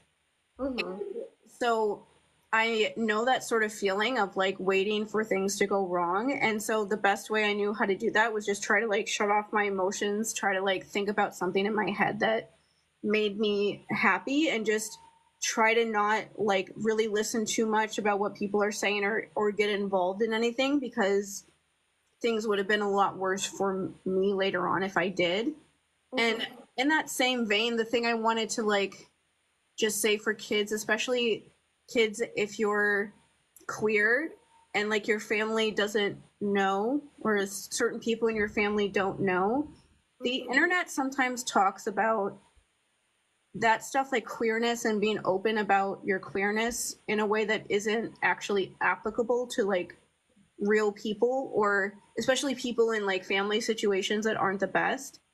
And so the thing I saw somebody say today that I knew I wanted to repeat is like, just if you need to stay in like the proverbial closet in order for you to be safe, do that. Yeah. And there is nothing wrong. You're not like being less of a queer person or anything like that sometimes people say online if you do that, because you will still be okay. And like when it comes to situations like this, if you have to be around family that isn't accepting of you, you don't have to be a martyr and like make yourself think that you have to tell them about whatever identity you have that fits under the queer umbrella. You don't have to ever say anything to them, like ever. Like most of the family that I have has no idea that I am gender fluid and asexual. I didn't even tell my mom or my sister about that until I didn't care what they thought of me anymore, because I was talking about everything else that happened to me. And that was like 5 years ago that I told them that. And I'm 39, I'm old. Most of my family doesn't know that at all, and I have no reason to tell them, because they don't need to know. And like if I told them, they probably wouldn't understand. And so I don't need to put myself through that in order to prove something to me. And I guess that's the thing I wanted to put out there, is that like if just not talking about that stuff makes your life easier, then just do that. Because all that really matters, especially right now with like Trump around, is surviving. Like that's like the main thing. It's just figuring out a way to get through this time, and then hoping that after he hopefully goes away one day, we'll be able to try to like fix everything. But the main thing is just you being able to like survive this situation that you're in. And so if that means that you don't tell your parents or your siblings or people outside of like your friends that you feel like you can trust or something about this, it doesn't mean that you're like ashamed of who you are or anything like that. It just means that you're trying to protect yourself. Yeah. And considering how much like anti-queer legislation I already saw today that he wants to make it where trans people can't be in the military again, which is something that he did the last time he was president. And so he's already talking about doing that like the first day that he's president, and that's just the stuff that he's saying. There's other things that he's not going to say that he's going to try to do that is worse. And so with that kind of stuff happening, it's just fine to not tell anybody any of this stuff about yourself, because as much as people make like coming out like this big thing you're supposed to do, you don't actually have to do that. Like if you don't want to, and it wouldn't make you feel, if it puts you in a bad situation, you don't have to actually do anything like that if you don't want to. And it's perfectly fine, especially around like the holidays when you're like stuck at somebody's house and you can't leave. Yeah. Just act like you're a boring ass straight person and talk about football. Yeah. Yeah, find something. You know, there's always a semblance of something, even with horrible families. Hang out with the little kids, maybe. Hang out with the dog. You know, like, you don't, if you're being forced to be around family that makes you uncomfortable and doesn't feel safe, do what you have to do. Like, just do what you have to do. And, like, long term, if you are stuck in a home situation where it's not safe to be out, or it's not safe to fully express yourself, like, you have to live, you have to survive. It's really hard times right now. Affording a place by yourself as a young adult is practically impossible. So like it's okay to wait until you're fully out of your parents' house and stuff to come out to. Mm-hmm. Yeah, like you have to protect yourself in situations like that, and just keep everything you can to yourself until you're in a place where you can be safe, and you can tell whoever you would want to at that point anything about yourself. I did want to add on that my mom reminded me of this thing that exists that is called like a safe place, where it's a registered safe place. She reminded me because the church in my hometown is one, which is a very unsafe place generally for queer people, but there are places that are like registered safe places where any queer, especially kids that show up there and need a place to stay or just like want to be somewhere where they can be open about who they are and not worry about anyone hurting them, like like they have like weekly meetings and things like that. Those places are always an option too, just to, even if you just want to find out where they are. A lot of them that I've seen so far are at like churches, which sounds weird, but the kind of church it's at is the Unitarian Church.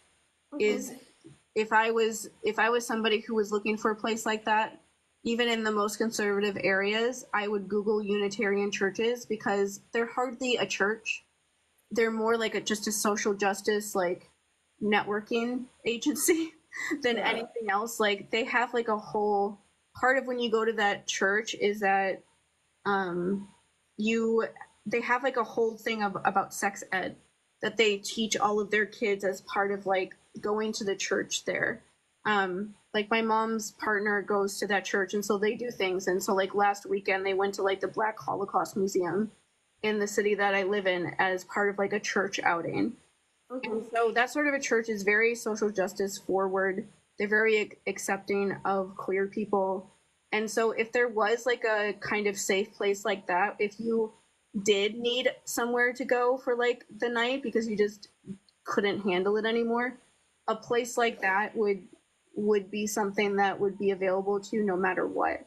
And so if it does get really bad, that is like an option for you to look into too. I'll try to post like links of the places that I found so far. It's one of those hard things where there are some lists of those places, but people also don't want there to be that many lists of those places because they don't want the people that would target them to find them all.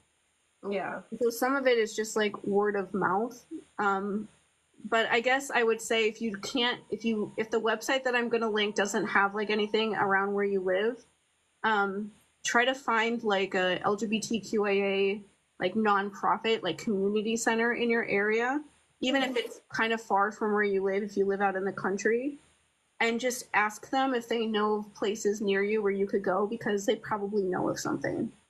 Yeah. A lot of us know each other in that way, or like will help, especially if it's like kids or young people. They'll do that. Like I don't know if it has to be a thing where you live in like Northern California, but at least where I live, there's a nonprofit here that the entire existence of its nonprofit is that it has dorms for queer people who get kicked out of their house so they have somewhere to live. And that's like what they use all of their money for. They have a building like downtown where I live, and that's like what they do there. They just have like apartment basically where people who get kicked out of their homes can live if they don't have anywhere else to go, so they don't end up homeless. Like a lot of people can end up homeless and then, get caught up in things that they shouldn't or die. Yeah. So, like, there are a lot of organizations like that. You might just not know where they are, but they're out there somewhere. Yeah, definitely look up those. I don't know if there's one with dorms in the area, but I do know there's a nonprofit. And I saw that they're doing a Thanksgiving event for people that don't have family that's accepting that they can be around. So there's even some things like that. Yeah, all of those sort of organizations always do events like that. A lot of restaurants that are not American will do like Thanksgiving events like that too. A lot of domestic violence shelters have things like that going on where anyone can come and get whatever food they need. And so there's a lot of options like that if you just like can't take your stupid family and want to like go somewhere else for the day, that is also an option. Yes. Yeah. Sometimes that is the option. Yeah, and if you aren't a full-on adult, Friendsgiving is something that people do. You know, like if you have friends in the area and your families are intolerable, like just plan a Friendsgiving and say you can't make it because of work or something, you know? Yeah, you don't have to actually tell them the truth. Yeah. You can just be like, I can't go, goodbye, and that's the end of that. Yeah. So I do have to get I'll get William to bed now, but like yeah, for next week we'll watch a little bit more of Epic, and if any other fan news comes out about the series coming up, we'll cover that of course too. Hopefully the teenagers calm down now and we can just go back to talking Laura alone. stuff. She's just a Leo. She's just getting attention for the wrong reason at the moment. She's also an Aries moon. And I was like, yeah, this is the kind of shit that happens to us. All right. Well, yeah. Happy Thanksgiving to anybody who's celebrating. And we're here if you need to talk about your bad families in our comment section. And yeah, we'll see you guys next week. Bye.